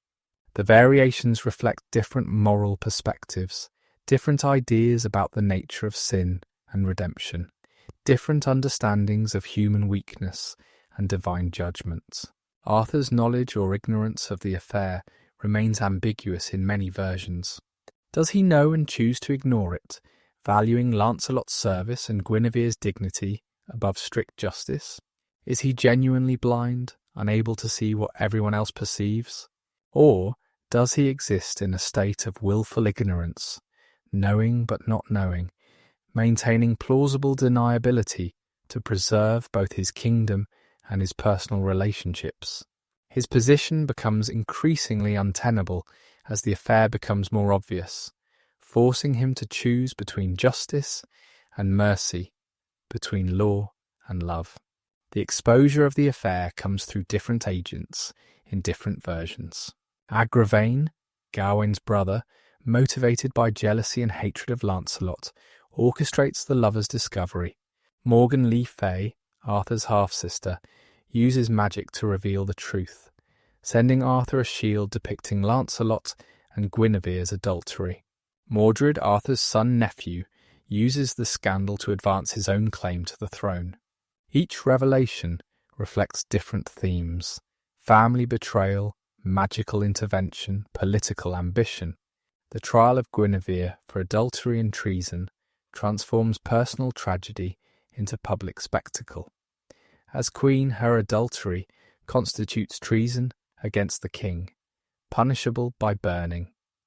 The legal proceedings force Arthur to act as king rather than husband, to uphold law rather than show mercy.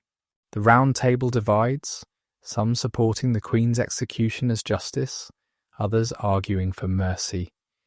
The trial becomes a crisis of the entire chivalric system, revealing the impossibility of perfect justice in an imperfect world.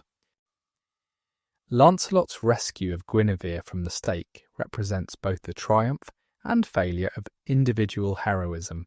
He saves the woman he loves, cutting down anyone who stands in his way, but in doing so, he kills Gareth and Gaheris, Gawain's younger brothers, who were unarmed and present only as reluctant guards.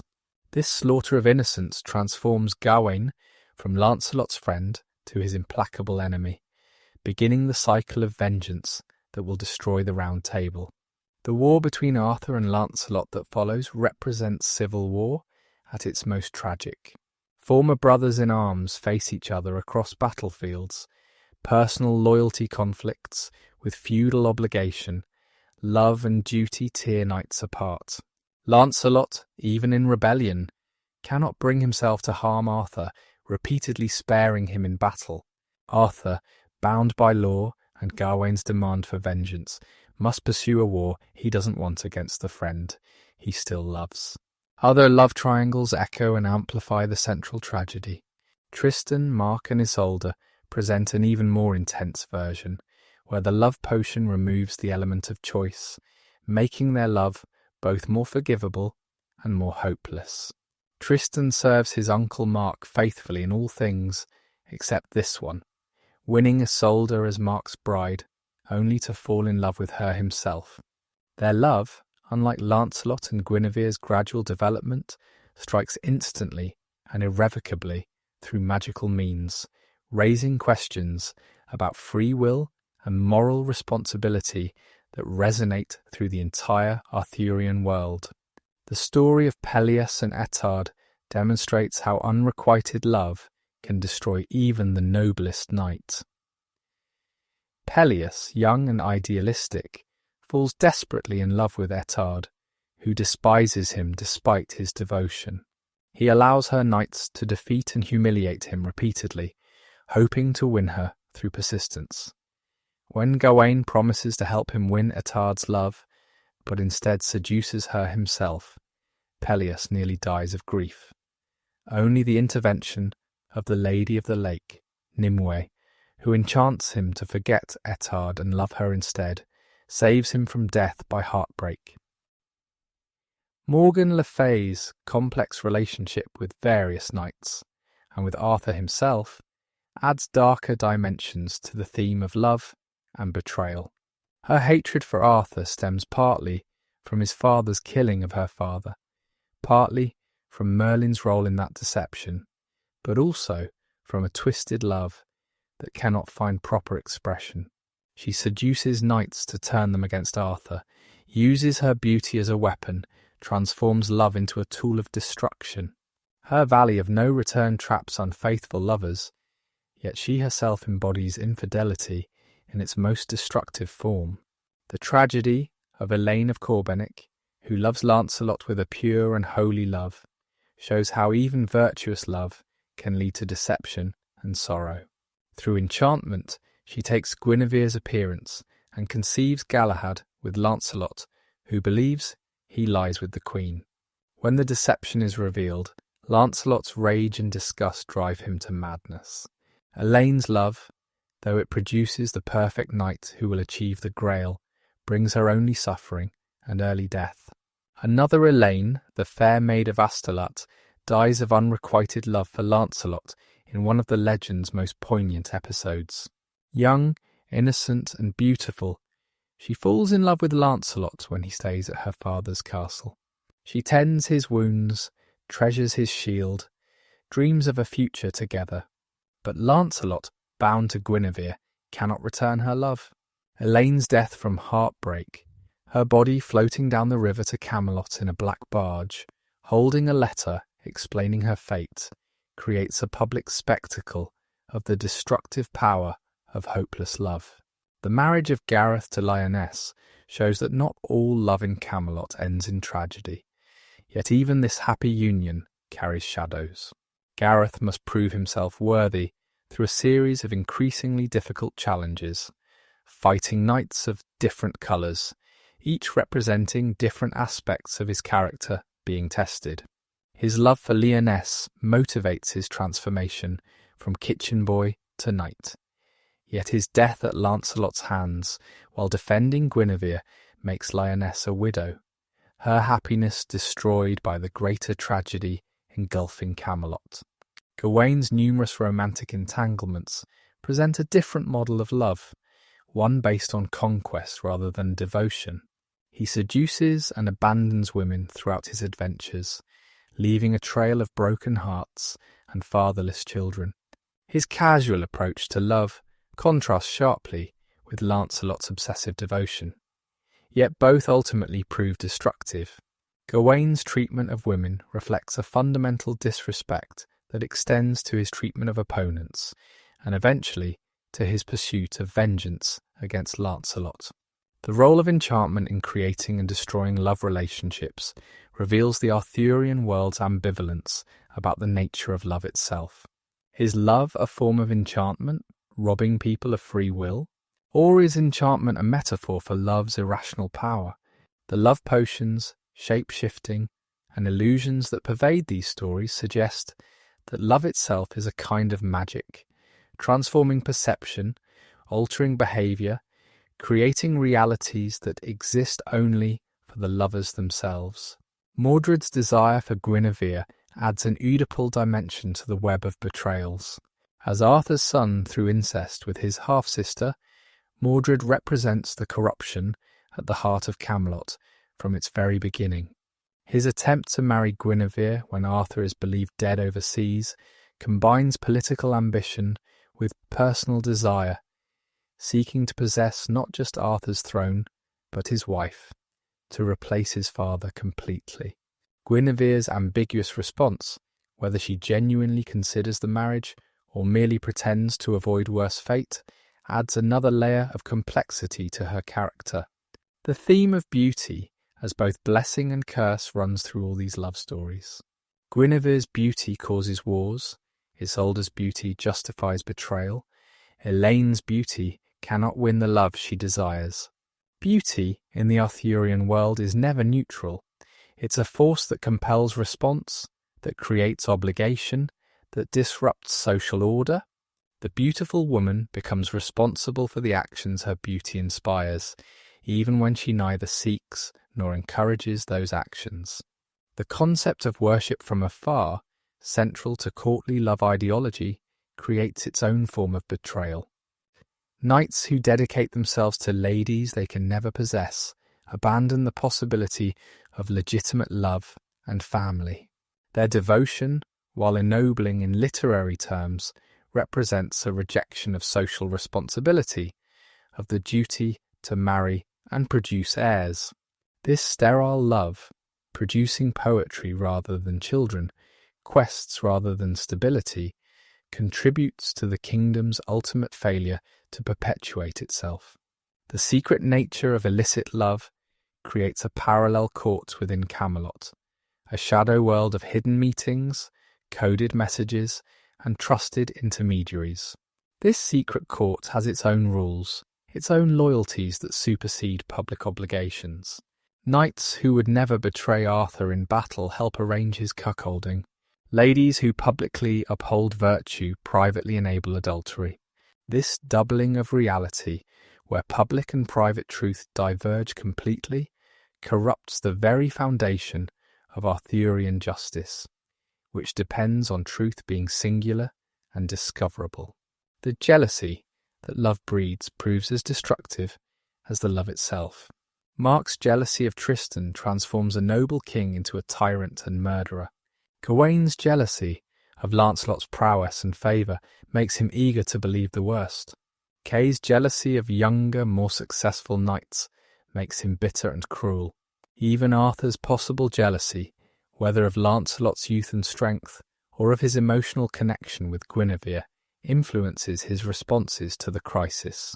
Before Arthur's conception, before the Round Table's foundation, before any knight swore any oath, there was Merlin, the prophet-magician whose power shapes the Arthurian world from its beginning to its end. Born of a demon father and a virgin mother, Merlin exists between worlds, neither fully human nor fully supernatural, neither entirely good nor entirely evil, possessing knowledge of past and future, but trapped in the present, powerful enough to transform kingdoms, yet vulnerable to human emotion. The circumstances of Merlin's birth establish his liminal nature. His mother, a princess of Wales, is visited by an incubus, a demon who seeks to create an antichrist, a prophet of hell to counter heaven's prophets. But the princess's virtue and her confessor's blessings transform what was meant for evil into something more complex. Merlin is born with his father's supernatural knowledge and power, but his mother's human capacity for choice. He knows all that has been and much of what will be, yet this knowledge comes without the wisdom to always use it well. As a child, Merlin demonstrates his powers by revealing hidden truths. When King Vortigern's tower repeatedly collapses, preventing him from building his fortress, young Merlin explains that 2 dragons, one red and one white, fight beneath the foundation.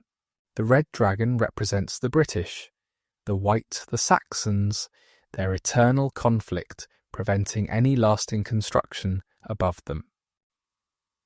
This prophecy establishes Merlin's role as interpreter of symbols, revealing the hidden meanings beneath surface events.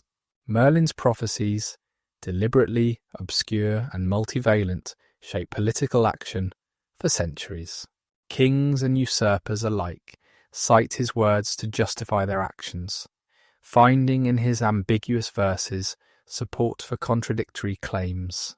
The prophecy of the once and future king that Arthur will return in Britain's hour of greatest need provides hope during centuries of oppression.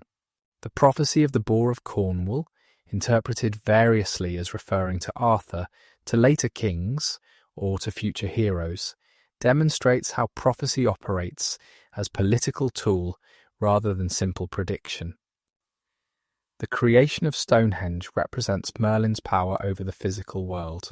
When Aurelius Ambrosius wishes to create a monument to British nobles killed by Saxon treachery, Merlin transports the giant's dance from Ireland to Salisbury Plain. These massive stones, which no normal force could move, yield to Merlin's arts. He arranges them in their circle, creating not just a monument but a sacred space where the boundaries between worlds grow thin. This act of creation, through transportation, moving rather than making, characterizes Merlin's magic as transformation rather than creation from nothing. Merlin's shape-shifting abilities allow him to appear as old man or young boy, as stag or shadow, as beggar or noble. These transformations serve practical purposes, allowing him to move unrecognized through hostile territory, but also represent his fundamental instability of identity. He is never entirely what he appears to be, always carrying within himself alternative possibilities. This fluidity of form extends to his magic's effects on others, as when he transforms Uther into the likeness of the Duke of Cornwall, enabling Arthur's conception. The relationship between Merlin and the Lady of the Lake, Nimue or Viviane depending on the version, provides the supreme irony of foreknowledge without prevention. Merlin knows that teaching her his magic will lead to his imprisonment, yet he cannot resist her beauty, her cleverness, her eager desire to learn. He teaches her spell after spell, each lesson bringing closer his doom, demonstrating that knowledge of the future doesn't grant power to change it. His passion makes him vulnerable to the very powers he wields. Merlin's imprisonment, whether in a crystal cave, a tower of air, or beneath a great stone, removes him from active participation in Arthur's story, but not from the world entirely. He remains conscious, aware, able sometimes to speak to those who know how to listen, but unable to act directly. This imprisonment represents the fate of magic in a world increasingly dominated by human will and Christian providence.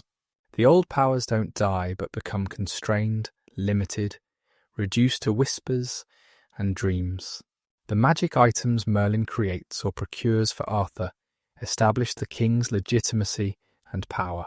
Excalibur, whether drawn from the stone or received from the Lady of the Lake, carries enchantments that make its wielder invincible in just combat. Its scabbard, even more precious, prevents the wearer from losing blood, making Arthur effectively immortal as long as he possesses it. These items represent externalized power, magic made tangible and transferable, yet also vulnerable to theft or loss. Merlin's role as counsellor involves more than providing magical solutions to practical problems. He serves as Arthur's conscience, reminding him of duties and consequences, warning against choices that will lead to disaster. Yet his counsel often goes unheeded, as when he warns against marrying Guinevere or trusting Mordred. This pattern of ignored wisdom reflects the tragedy of knowledge without authority, of seeing clearly but being unable to make others see. The construction of the Round Table under Merlin's direction creates a magical object that transcends its physical properties. The table doesn't merely seat knights, it creates fellowship, transforms individual warriors into a collective body. Some versions describe magical properties, where the names of worthy knights appear in gold letters when they achieve membership, or where the siege perilous physically rejects or destroys unworthy occupants. The table becomes a character in its own right, judging, accepting, excluding. Morgan Le Fay, often described as Merlin's student, represents the dark potential of magical knowledge. While Merlin generally uses his powers to support Arthur's kingdom, Morgan uses hers to undermine it. Her magic, learned in the same tradition as Merlin's, but applied to different ends, demonstrates that magical power itself is morally neutral, taking its ethical character from its wielder's intentions. The conflict between Merlin's constructive magic and Morgan's destructive magic reflects larger tensions between order and chaos, creation and entropy. The Green Knight who challenges Gawain represents another aspect of the magical world, the testing spirit that reveals character through ordeal. His ability to survive decapitation, to pick up his severed head and continue speaking, demonstrates magic's power to violate natural law. Yet his magic serves a moral purpose, testing Gawain's courage, courtesy and honesty. The Green Knight's revelation as Lord Bertilac, transformed by Morgan's magic, shows how enchantment can serve complex psychological and social purposes. The role of dreams and visions in the Arthurian world bridges the gap between divine providence and magical knowledge. Arthur's prophetic dreams, warning of Mordred's treachery or predicting battle outcomes, might come from God, from Merlin's lingering influence, or from Arthur's own supernatural heritage. The inability to clearly distinguish between divine revelation, magical communication, and psychological projection creates interpretive anxiety that characters must navigate without certainty. Magical forests like Broceliande represent spaces where normal reality yields to enchantment. Knights entering these forests find themselves in landscapes that respond to moral and spiritual states rather than following geographic logic. Paths appear and disappear, distances expand and contract, castles manifest and vanish. These forests are not merely dangerous but transformative, spaces where identity can be lost and found, where the impossible becomes everyday. The Lady of the Lake herself embodies the ambiguous nature of magical power in Arthur's world. She provides Excalibur but demands its return, saves infant Lancelot but raises him separated from his heritage, helps Arthur but also helps his enemies. Her lake represents a boundary between worlds, its depths hiding palaces and kingdoms that exist according to different rules than the surface world. Her interventions in human affairs follow logic that remains opaque to mortal understanding. The use of enchanted armour and weapons throughout Arthurian romance raises questions about the nature of heroism. When a knight wins victory using a sword that cannot miss or armour that cannot be pierced, does the credit belong to the knight or the magic? The distribution of magical items often follows moral patterns, with worthy knights receiving aid while unworthy ones find magic turning against them, suggesting that magic responds to character rather than replacing it. The concept of the geas, or magical prohibition, creates binding obligations that supersede normal social contracts. When a knight accepts a geas, whether knowingly or unknowingly, he becomes bound by magical force to fulfill certain conditions or avoid certain actions. Breaking a geas leads inevitably to disaster, regardless of good intentions or extenuating circumstances. These magical obligations create tragic situations where knights must choose between different binding duties. The tradition of magical healing, whether through the Grail, enchanted springs, or supernatural healers, provides alternatives to natural recovery that carry their own costs and complications. Wounds healed by magic might return under certain conditions, or the healing might require payment in service or sacrifice. The Fisher King's wound, that can only be healed by the right question from the right knight, demonstrates how magical afflictions require magical solutions that address spiritual rather than merely physical conditions.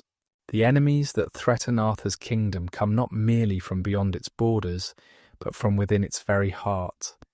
For the greatest dangers to Camelot arise from those who know its strengths and weaknesses most intimately. The wars that Arthur fights range from the clearly justified defence against Saxon invasion to the morally complex civil conflicts that ultimately destroy his realm, each battle revealing different aspects of the tensions inherent in the Arthurian ideal. The Saxon threat provides the original justification for Arthur's rise to power. These Germanic invaders, arriving in waves across the North Sea, represent not just military danger, but cultural and religious otherness. In the earliest Arthurian traditions, they are pagans threatening Christian Britain, barbarians assaulting civilization, chaos attacking order. The 12 battles that Nennius attributes to Arthur, culminating in the great victory at Mount Badon, establish Arthur as the defender of British Christianity and Roman heritage against Germanic paganism and barbarism. Yet the Saxon enemy proves more complex than simple opposition would suggest.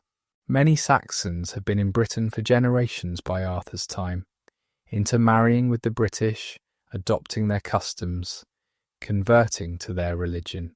The line between British and Saxon blurs in the border regions where cultures mix. Some of Arthur's allies are Saxon kings who have chosen British civilization over their ancestral ways. This complexity transforms what might be a simple racial conflict into a struggle over identity and values. King Rience of North Wales, who demands Arthur's beard to complete his cloak of king's beards, represents a different kind of enemy, the British rival, who refuses to acknowledge Arthur's supremacy. Rience's challenge is personal and symbolic, treating Arthur as merely one king among many rather than the High King of all Britain. The war against Rience demonstrates that Arthur must fight not just foreign invaders, but also British kings who reject his authority, who see in his rise not liberation, but another form of tyranny. The Roman Emperor. Lucius's demand that Arthur pay tribute to Rome precipitates Arthur's greatest foreign war. This conflict inverts the defensive nature of the Saxon wars, showing Arthur as aggressor, seeking not just to defend Britain, but to claim empire. The war against Rome represents Arthur at his most ambitious, leading a coalition of British, Scottish, Irish, and continental allies against the ancient empire that once ruled them all. Victory would make Arthur not just King of Britain, but Emperor of the West.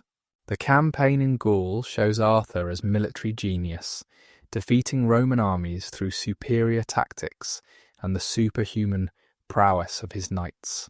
The descriptions of battles become increasingly elaborate, with individual combats between champions, massive cavalry charges, strategic manoeuvres that demonstrate medieval ideals of warfare projected onto an imagined ancient past. Each victory brings Arthur closer to Rome itself, to the ultimate validation of his power. But this foreign triumph is interrupted by the ultimate betrayal, Mordred's rebellion. The news that his nephew's son has seized both throne and queen forces Arthur to abandon his continental conquests and return to defend what he thought secure. This pattern, where external victory is undermined by internal betrayal, reflects deep anxieties about the stability of political achievement, the impossibility of securing power permanently. Mordred himself represents the enemy within in its most literal form. As Arthur's son through incest with his half-sister Morgause, Mordred embodies the corruption at Camelot's core, the sin that preceded and predetermines the kingdom's fall. His very existence is both Arthur's greatest shame and his dynastic necessity, the heir who ensures continuity and the betrayer who ensures destruction. Mordred is Arthur's dark mirror, what the king might have been without moral restraint. The rebellion Mordred leads splits the kingdom along multiple fault lines.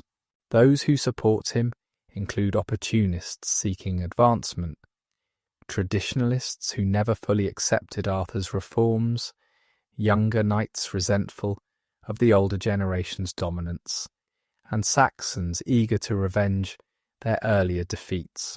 This coalition of the dissatisfied reveals the fragility of Arthur's achievement. How many submit to his rule through fear rather than love, how quickly apparent unity dissolves into faction. Morgan Le Fay operates as an enemy who never quite declares open warfare, but constantly undermines Arthur's peace through plots and enchantments. Her motivations remain complex and often contradictory. She hates Arthur for his father's crimes against her father, yet she is also his half-sister, bound by blood. She seeks to destroy him, yet also preserves him, being one of the queens who carry him to Avalon after his final battle. Her enmity operates through indirection, through revealing uncomfortable truths rather than creating false accusations. The Green Knight who challenges the court represents an enemy who is not truly an enemy, a threat that is actually a test. His challenge appears hostile, his game potentially lethal, yet his ultimate purpose is to humble pride rather than destroy life. This ambiguous enemy, who might be friend in disguise, reflects the complexity of the Arthurian world where appearance and reality, enmity and alliance constantly shift. King Mark of Cornwall, Tristan's uncle, becomes an enemy through the intersection of personal and political grievances. His marriage to Isolde creates the triangle that destroys Tristan. But beyond personal jealousy, Mark represents the independent kingdom that resents subordination to Arthur. His conflict with Tristan becomes a proxy war between Cornish independence and Arthurian hegemony, between local tradition and centralizing power. The role of giants, dragons, and monsters as enemies provides opportunities for straightforward, heroic action in a world otherwise dominated by moral complexity.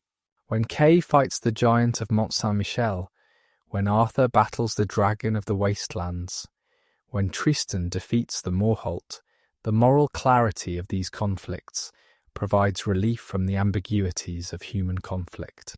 These monstrous enemies allow knights to demonstrate prowess without engaging the ethical complications of fighting fellow Christians or fellow Britons. The various Black Knights who guard bridges and fords, challenging all who would pass, represent a peculiar form of enemy, one whose hostility is almost impersonal. These knights fight not from specific grievance, but from adherence to custom, defending their positions because that is what they have always done. Defeating them often leads to friendship rather than death, the vanquished joining the victor's cause, suggesting that enemy and ally are roles that can be exchanged through ritual combat.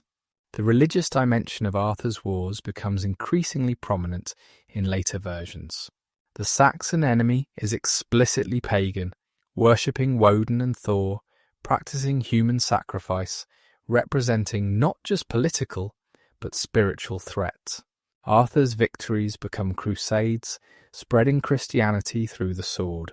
Yet this religious warfare creates its own moral complications, as Christian knights must kill to spread a religion of peace, must hate enemies they are commanded to love.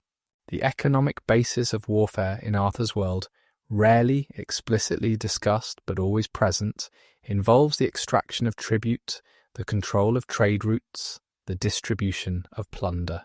Knights fight for glory but also for wealth, for the lands and castles that victory brings. The Round Table's fellowship depends on Arthur's ability to reward loyal service with conquered territories. When expansion stops, when there are no more lands to distribute, internal competition for limited resources intensifies. The role of prophecy in warfare adds a dimension of fatalism to military planning. Merlin's predictions of victory or defeat influence strategic decisions, sometimes becoming self-fulfilling as confidence or despair affects performance.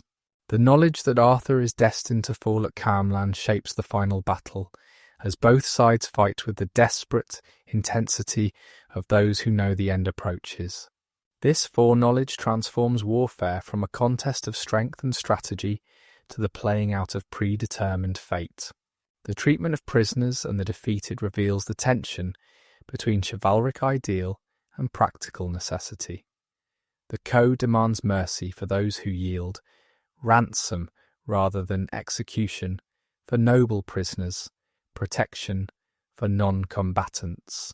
Yet the reality of medieval warfare involved massacre, pillage, the destruction of economic resources to deny them to enemies.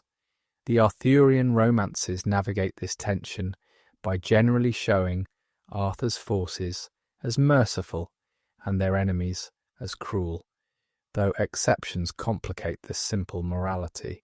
The use of single combat to resolve larger conflicts reflects both practical and ideological considerations.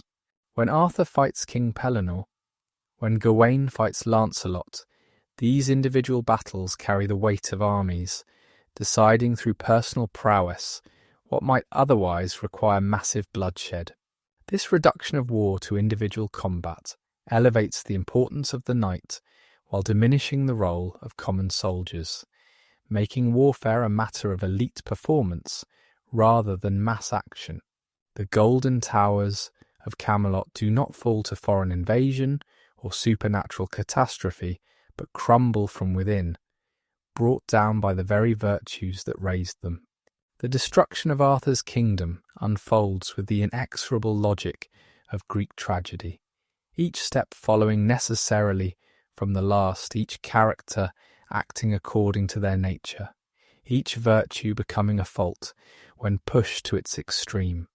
The fall begins long before the final battle, in choices made and unmade, in love that cannot be suppressed, and loyalty that cannot be sustained. The discovery of Lancelot and Guinevere's adultery, that open secret that everyone knows but no one acknowledges, forces into the open what has long festered in shadow.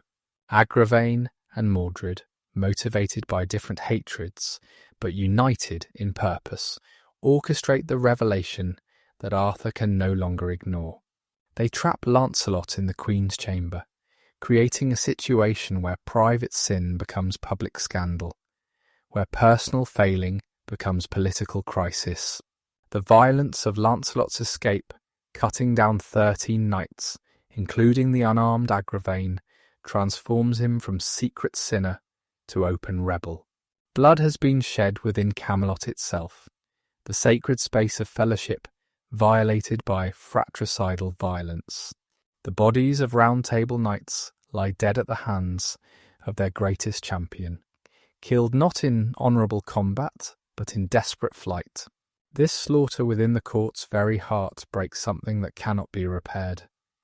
Arthur's response reveals the impossible position of a king caught between justice and mercy, law and love. As king, he must punish treason and adultery. As husband, he must respond to public cuckolding. As friend, he wants to forgive. As leader, he must maintain authority. These contradictory imperatives paralyze him, leaving him dependent on others' counsel, particularly Gawain's increasingly vengeful advice. The strong king who united Britain becomes a vacillating figure, unable to chart a clear course through personal catastrophe. The trial and condemnation of Guinevere follows legal forms, but everyone knows the outcome is predetermined. The queen's guilt is undeniable. The law demands death by burning. Yet the entire procedure feels like a performance, a ritual that must be enacted even though no one, perhaps not even Arthur, wants it to reach its conclusion. The preparation of the stake, the gathering of wood, the leading forth of the queen in her smock, all proceed with dreamlike inevitability. Lancelot's rescue of Guinevere from burning should be a moment of triumph, the great knight saving his lady from unjust death. But the rescue becomes a massacre. In the press of battle, Lancelot strikes without looking, his sword finding Gareth and Gaheris, Gawain's youngest brothers. They were there unarmed, unwilling guards forced by Arthur to attend the execution. Gareth, whom Lancelot had knighted, who loved Lancelot above all others, dies by his hero's hand, not even recognised in the moment of killing. This accidental slaughter transforms Gawain from peacemaker to avenger. His love for his brothers, particularly young Gareth, overrides all other considerations. The man who had been Lancelot's closest friend becomes his most implacable enemy. Gawain's grief and rage drive the subsequent war, his refusal of reconciliation making peace impossible. His insistence on vengeance becomes the engine of destruction, personal loss scaled up to kingdom-breaking conflict. The war between Arthur and Lancelot that follows is civil war at its most tragic. Former brothers in arms face each other across battlefields. Families divide, with sons fighting fathers, brothers fighting brothers. The geographic split, with Lancelot holding lands in France while Arthur attacks from Britain, internationalises what began as a domestic dispute. The flower of British knighthood bleeds itself white in a conflict where victory for either side means defeat for all. The siege of Joyous Gard, Lancelot's castle, becomes a focal point of the war's futility. Lancelot, even in rebellion, cannot bring himself to harm Arthur. When they meet in battle, he refuses to strike back, allowing Arthur to wound him rather than risk killing his king. This restraint maddens Gawain, who sees it as mockery rather than mercy. The war becomes a performance of conflict rather than genuine attempt at victory, with Lancelot fighting defensively, hoping time will cool tempers. The Pope's intervention, threatening interdiction unless peace is made, forces a temporary resolution. Guinevere must be returned to Arthur, her honour officially restored. Lancelot must leave Britain, going into exile. This peace satisfies no one. Arthur receives back a wife he can neither love nor trust. Guinevere returns to a husband who condemned her to death. Lancelot loses everything, his position, his love, his purpose. Gawain's vengeance remains unsatisfied, his brothers still dead. The pursuit of Lancelot to France represents the externalization of internal conflict. Arthur and Gawain lead the might of Britain across the Channel, attacking Lancelot's French holdings.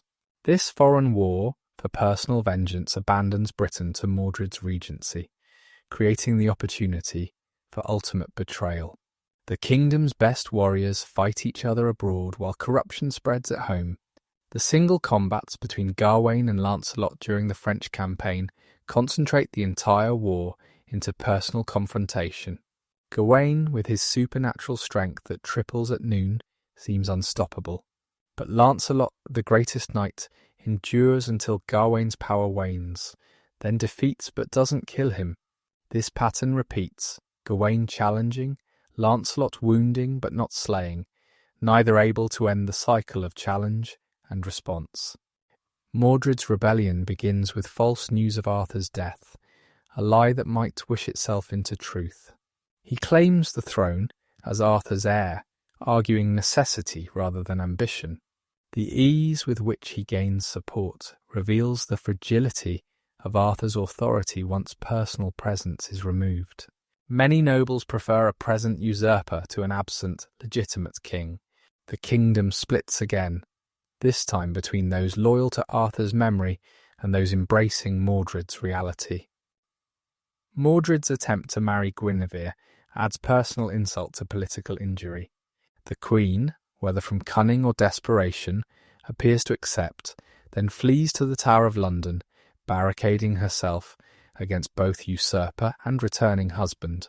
Her position between Mordred and Arthur mirrors her earlier position between Arthur and Lancelot, always the centre of conflict, always the prize and cause of war. Arthur's return to Britain and the alignment of forces for the final battle at Camelot follows patterns established by prophecy and tragedy. Former allies stand on opposite sides.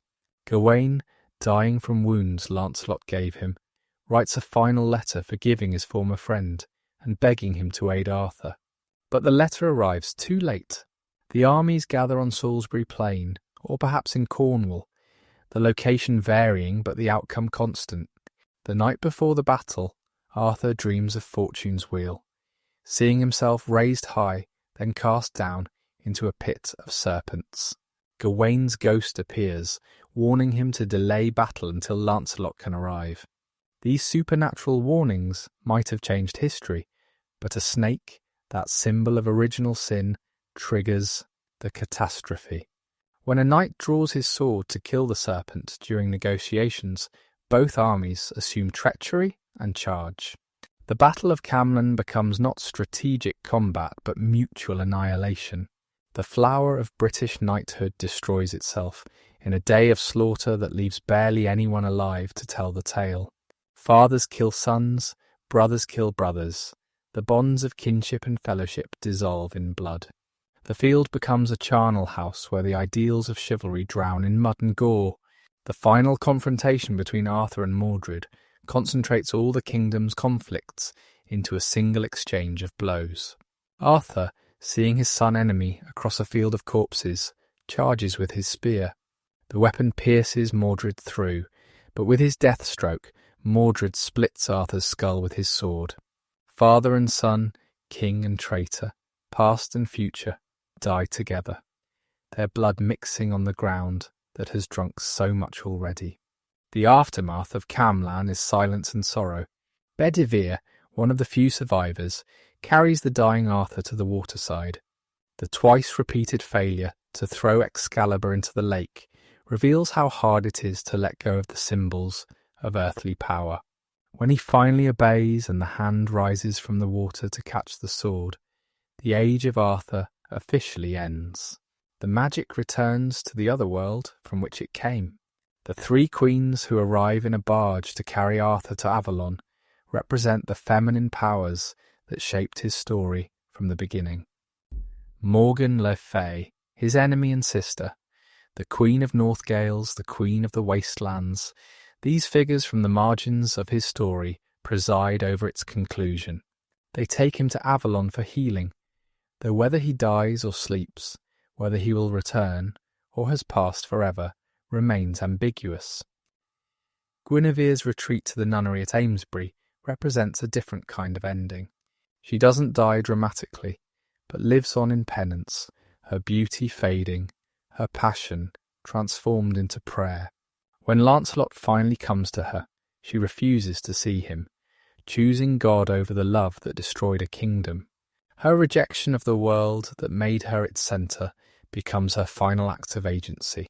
From the moment the last echo of battle faded at Camelot, the Arthurian legend began its transformation from history into myth, from myth into literature, from literature into a mirror that each age holds up to see its own ideals and anxieties reflected back.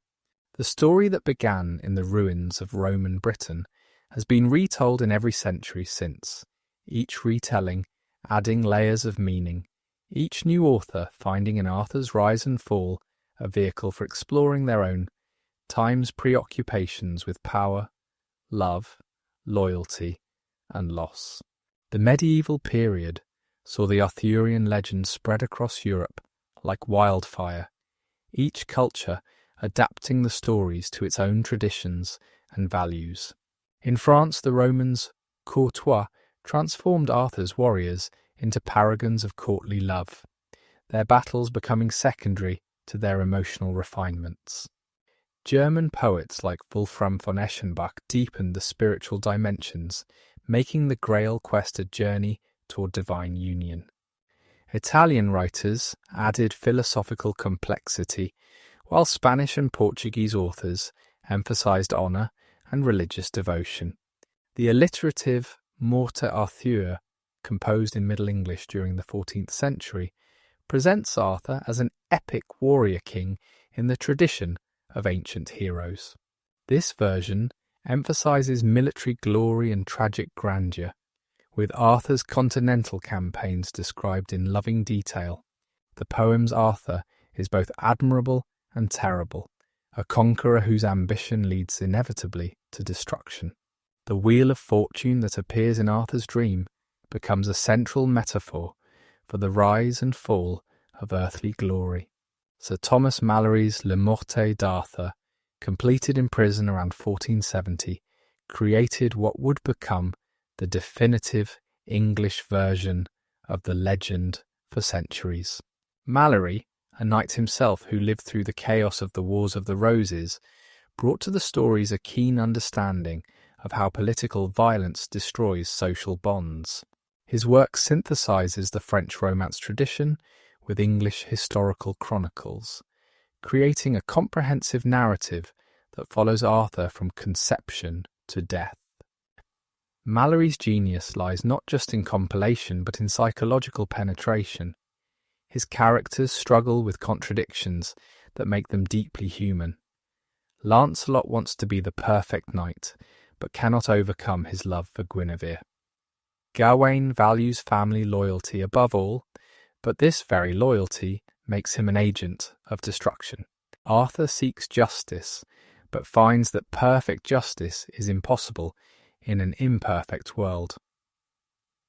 Hazy internal conflicts drive the narrative more than external adventures.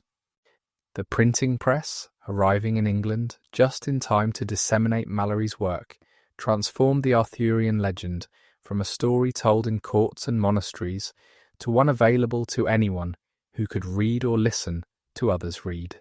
William Caxton's publication of Malory in 1485, one of the first books printed in English, ensured that this version of the legend would become canonical.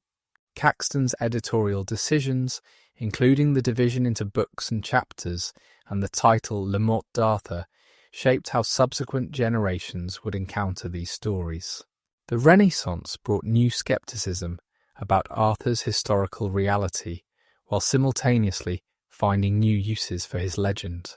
Humanist scholars, like Polydore Virgil, questioned whether Arthur ever existed, examining sources with critical methods that revealed the lack of contemporary evidence. Yet this historical skepticism coincided with political exploitation of the legend. The Tudor monarchs, particularly Henry VII and Henry VIII, claimed descent from Arthur to legitimize their rule, naming their heirs Arthur and decorating their palaces with Arthurian imagery. Edmund Spenser's The Faerie Queene, published in the 1590s, reimagines Arthurian material as complex allegory serving Protestant and nationalist purposes. Prince Arthur appears as the embodiment of magnificence, seeking Gloriana, the Faerie Queene who represents both glory and Elizabeth I. Spenser's Arthur exists in a dreamlike landscape, where every character, object and event carries multiple levels of meaning. The work demonstrates how the Arthurian legend could be completely transformed while maintaining its essential power. The English Civil War and Commonwealth period saw the Arthurian legend become politically problematic. The Round Table's hierarchical monarchy conflicted with parliamentary and Puritan ideals. Arthur the king became less appealing than Arthur the war leader, and some radical writers even found in the Round Table's equality a precedent for democratic governance. The legend's Catholic elements, particularly the Grail quest, made it suspect to Protestant reformers. The Restoration brought renewed interest in Arthur as a symbol of legitimate monarchy returning after usurpation. John Dryden's opera King Arthur, with music by Henry Purcell, presented Arthur as a British hero fighting Saxon invaders, an allegory for contemporary political conflicts. The work's success demonstrated that the Arthurian legend could adapt to new artistic forms while maintaining its political relevance. The Age of Enlightenment largely dismissed Arthurian literature as medieval superstition unworthy of serious attention. Rational philosophers found the legend's magic and marvels embarrassing relics of credulous ages. Yet even in this sceptical period, writers like Richard Blackmore attempted to rationalize the legend, removing supernatural elements and presenting Arthur as a historical hero whose deeds had been embellished by later poets. The Romantic movement rediscovered the Arthurian legend with explosive enthusiasm. For Romantic writers and artists, medieval literature represented authentic emotion and imagination suppressed by classical rules and rational philosophy. The legend's combination of love, magic, and tragedy perfectly suited Romantic sensibilities. Writers began returning to medieval sources, finding in their strangeness and intensity an alternative to modern alienation. Alfred, Lord Tennyson's Idylls of the King, published between 1859 and 1885, became the definitive Victorian interpretation of the legend.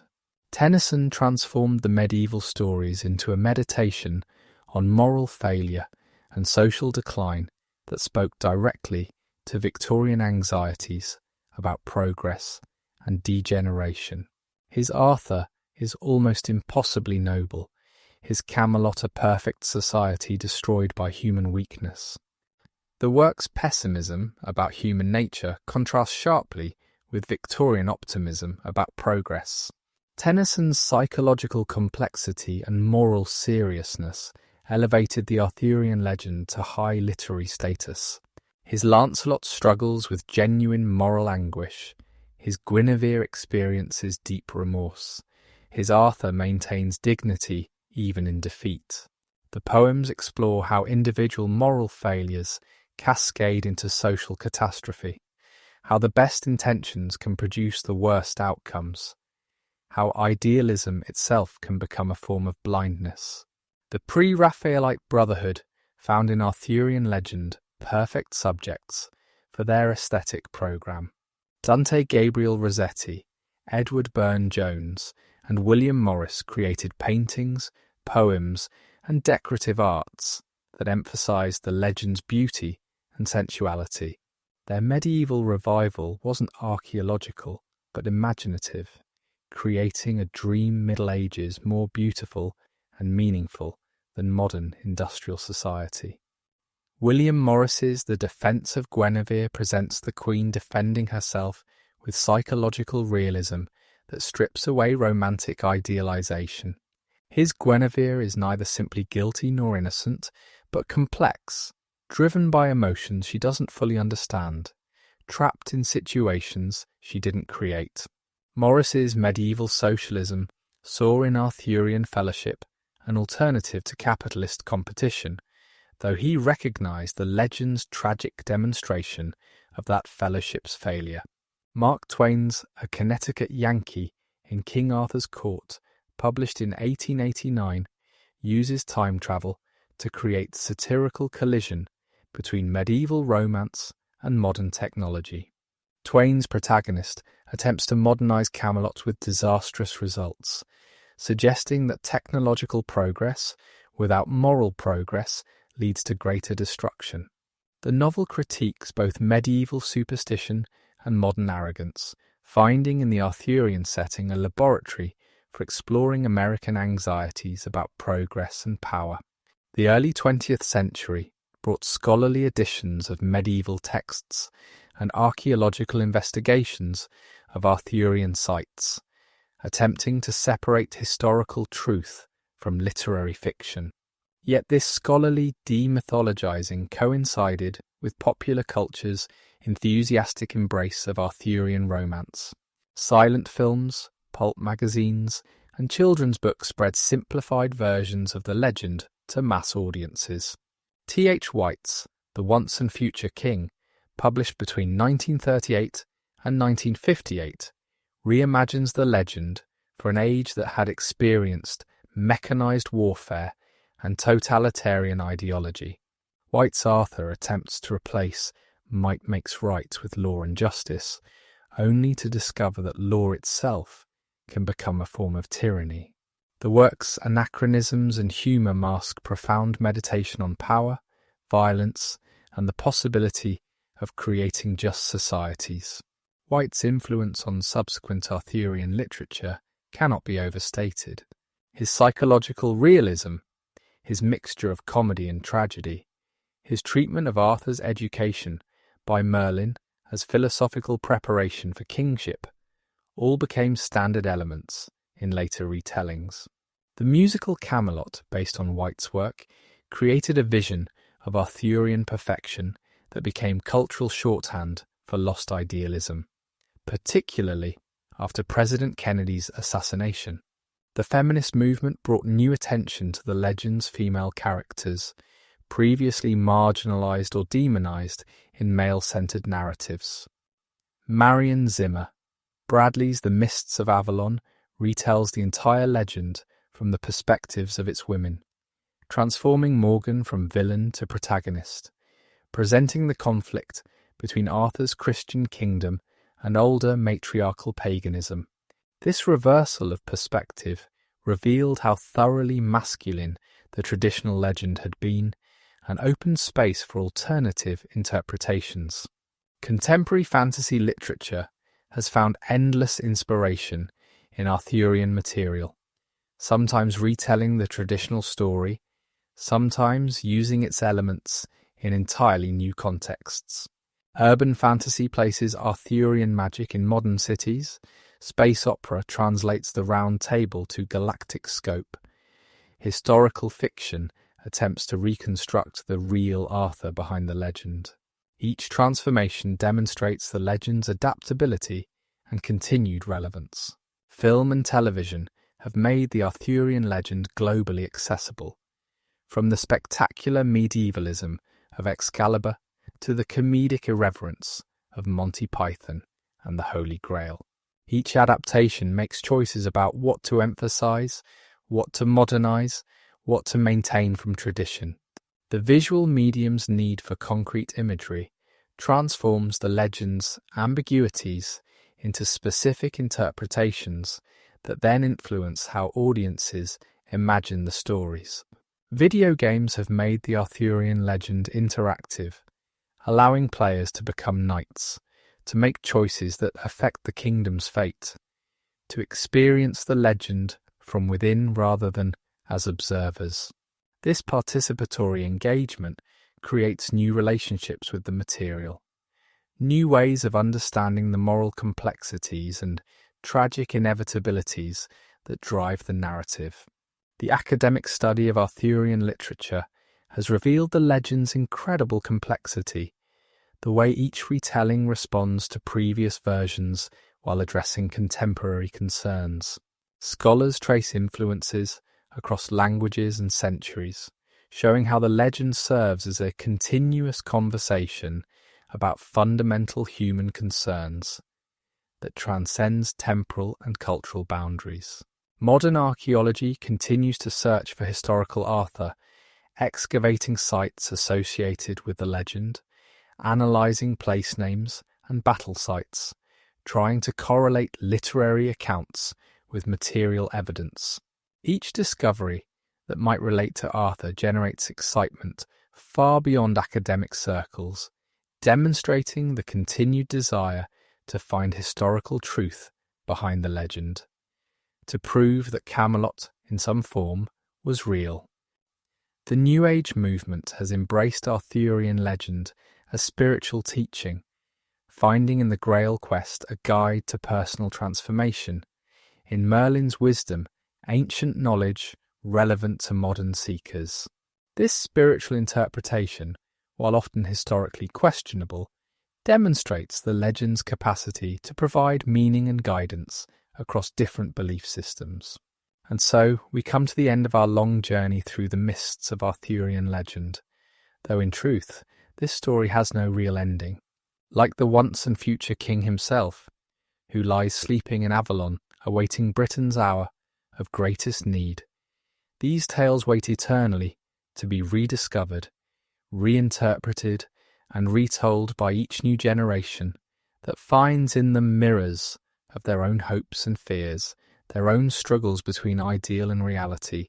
We have travelled from the Dark Age hill forts of post-Roman Britain to the gleaming towers of imagined Camelot, from the oral traditions of Celtic bards to the digital realms of modern gaming. We have seen how a possibly historical war leader became a legendary king, how a defensive action against Saxon invasion became a quest for spiritual perfection, how a political failure became a meditation on the tragic nature of human existence itself. The Arthurian legend endures because it speaks to permanent human concerns that transcend the particular circumstances of any single era. The tension between personal desire and public duty that destroys the love between Lancelot and Guinevere resonates as strongly today as it did 800 years ago. The corruption of idealism into tyranny, the transformation of fellowship into faction, the discovery that even the best intentions cannot prevent tragic outcomes. These themes remain perpetually relevant. Consider how the Round Table's ideal of equality within hierarchy continues to challenge us. We still struggle to balance individual excellence with collective good, to create societies that honour both achievement and fellowship. The Siege Perilous remains empty in our modern institutions, waiting for the one pure enough to achieve what others cannot even attempt. We still tell stories of chosen ones and destiny, of powers that select some for greatness while leaving others to support or oppose. The figure of Merlin reminds us that knowledge and wisdom are not identical, that seeing the future doesn't grant power to change it, that the greatest magic might be teaching others to find their own power. In our age of artificial intelligence and technological prophecy, Merlin's entrapment by his own student carries special resonance. We too create powers we cannot fully control, teach skills that may be turned against us, find ourselves imprisoned by the very forces we thought we mastered. The quest for the Holy Grail continues in different forms, as we seek meaning beyond material success, transformation beyond mere change, healing for wounds that seem unhealable. The Fisher King's wasteland appears in our environmental destruction, in our spiritual emptiness amid material abundance, in our search for the right question that might restore fertility to barren ground. We too must choose between different kinds of knighthood, between earthly achievement and spiritual quest. Morgan Le Fay's complex antagonism, neither purely evil nor entirely unjustified, reflects our understanding that enemies are often made rather than born, that opposition can stem from legitimate grievance, that the line between hero and villain depends greatly on perspective. Her shape-shifting nature, her existence at the margins of Arthur's Christian kingdom, her preservation of older powers and knowledge, all speak to the complexity of resistance and the ambiguity of power. The tragedy of Mordred, doomed from conception to destroy what he might have inherited, resonates in an age that questions the sins of fathers visiting upon children, that recognizes how cycles of violence perpetuate themselves through generations. His rebellion raises questions about legitimate succession, about whether corrupt systems should be reformed or destroyed, about the price of change and who pays it. These stories remind us that there was never really a golden age, that Camelot was always falling even as it rose. The Round Table's fellowship contained the seeds of its own destruction from the moment of its creation. This isn't cause for despair, but for realistic hope. If there was no perfect past to which we might return, then we are free to create imperfect futures that might nonetheless be better than what came before. The Arthurian legend teaches us that failure can be as noble as success, that trying to create justice and fellowship matters even when we fall short. Arthur's kingdom falls, but the attempt to build it continues to inspire. The Round Table breaks, but its ideal of equality within community continues to challenge. The Grail quest fails for all but the perfect, but the questing itself transforms those who undertake it. In our polarized age, the legend reminds us of the danger of absolute positions, of the way righteousness can become self-righteousness, of how the pursuit of perfect justice can destroy imperfect but functional peace. Gawain's vengeful pursuit of Lancelot, justified by real grievance, creates the chaos that allows Mordred's rebellion. The law that demands Guinevere's execution might be just, but its enforcement would destroy the kingdom justice is meant to preserve. The legend also speaks to the power and danger of stories themselves. The tales knights tell about their adventures become more real than the events themselves. Reputation matters more than reality. The stories we tell about ourselves and others shape what becomes possible. The Arthurian legend itself demonstrates how narrative can outlive history, how the stories we tell about the past shape the futures we can imagine. As we face our own challenges, our own battles between chaos and order, between individual freedom and collective good, between technological power and human wisdom, the Arthurian legend provides not answers, but better questions. Not solutions, but examples of how others have grappled with similar problems. Not prescriptions, but possibilities. The mists that shroud Avalon remind us that some truths are better glimpsed than seen clearly, that mystery and ambiguity have their own value, that not every question needs a definitive answer. The legend's multiple versions, its contradictions and variations, are not flaws but features. They allow each reader, each generation, each culture to find their own truth within the larger story. And now, dear listeners, as we close this chronicle of Arthur and his knights, of Camelot's rise and fall, of quests undertaken and grails sought, I leave you with the words that end so many Arthurian tales. Here ends this book, but not the story. For the story continues in you, in your own quests for meaning and justice, in your own struggles between love and duty, in your own attempts to create fellowship in a fractious world. If you found value in this journey through the Arthurian legend, if these ancient stories have spoken to your modern heart, if you've discovered in Camelot's fall insights into your own rises and falls, then please like this video and subscribe to the channel. Share these stories with others who might find in them what you have found. Leave a comment telling us which knight's quest resonates with your own journey, which aspect of the legend speaks most powerfully to you. For in the end, the Arthurian legend lives not in ancient manuscripts or scholarly editions, but in the continued telling, in the way each of us carries forward these stories, transforming them through our own understanding, adding our own interpretations to the centuries of meaning already layered within them. You are part of this tradition now, another voice in the great conversation that began around Celtic fires and continues in digital streams. The once and future king sleeps in Avalon, but his story is awake in you. The Round Table is broken, but its ideal of fellowship calls us still to gather, to seek together what none of us can find alone.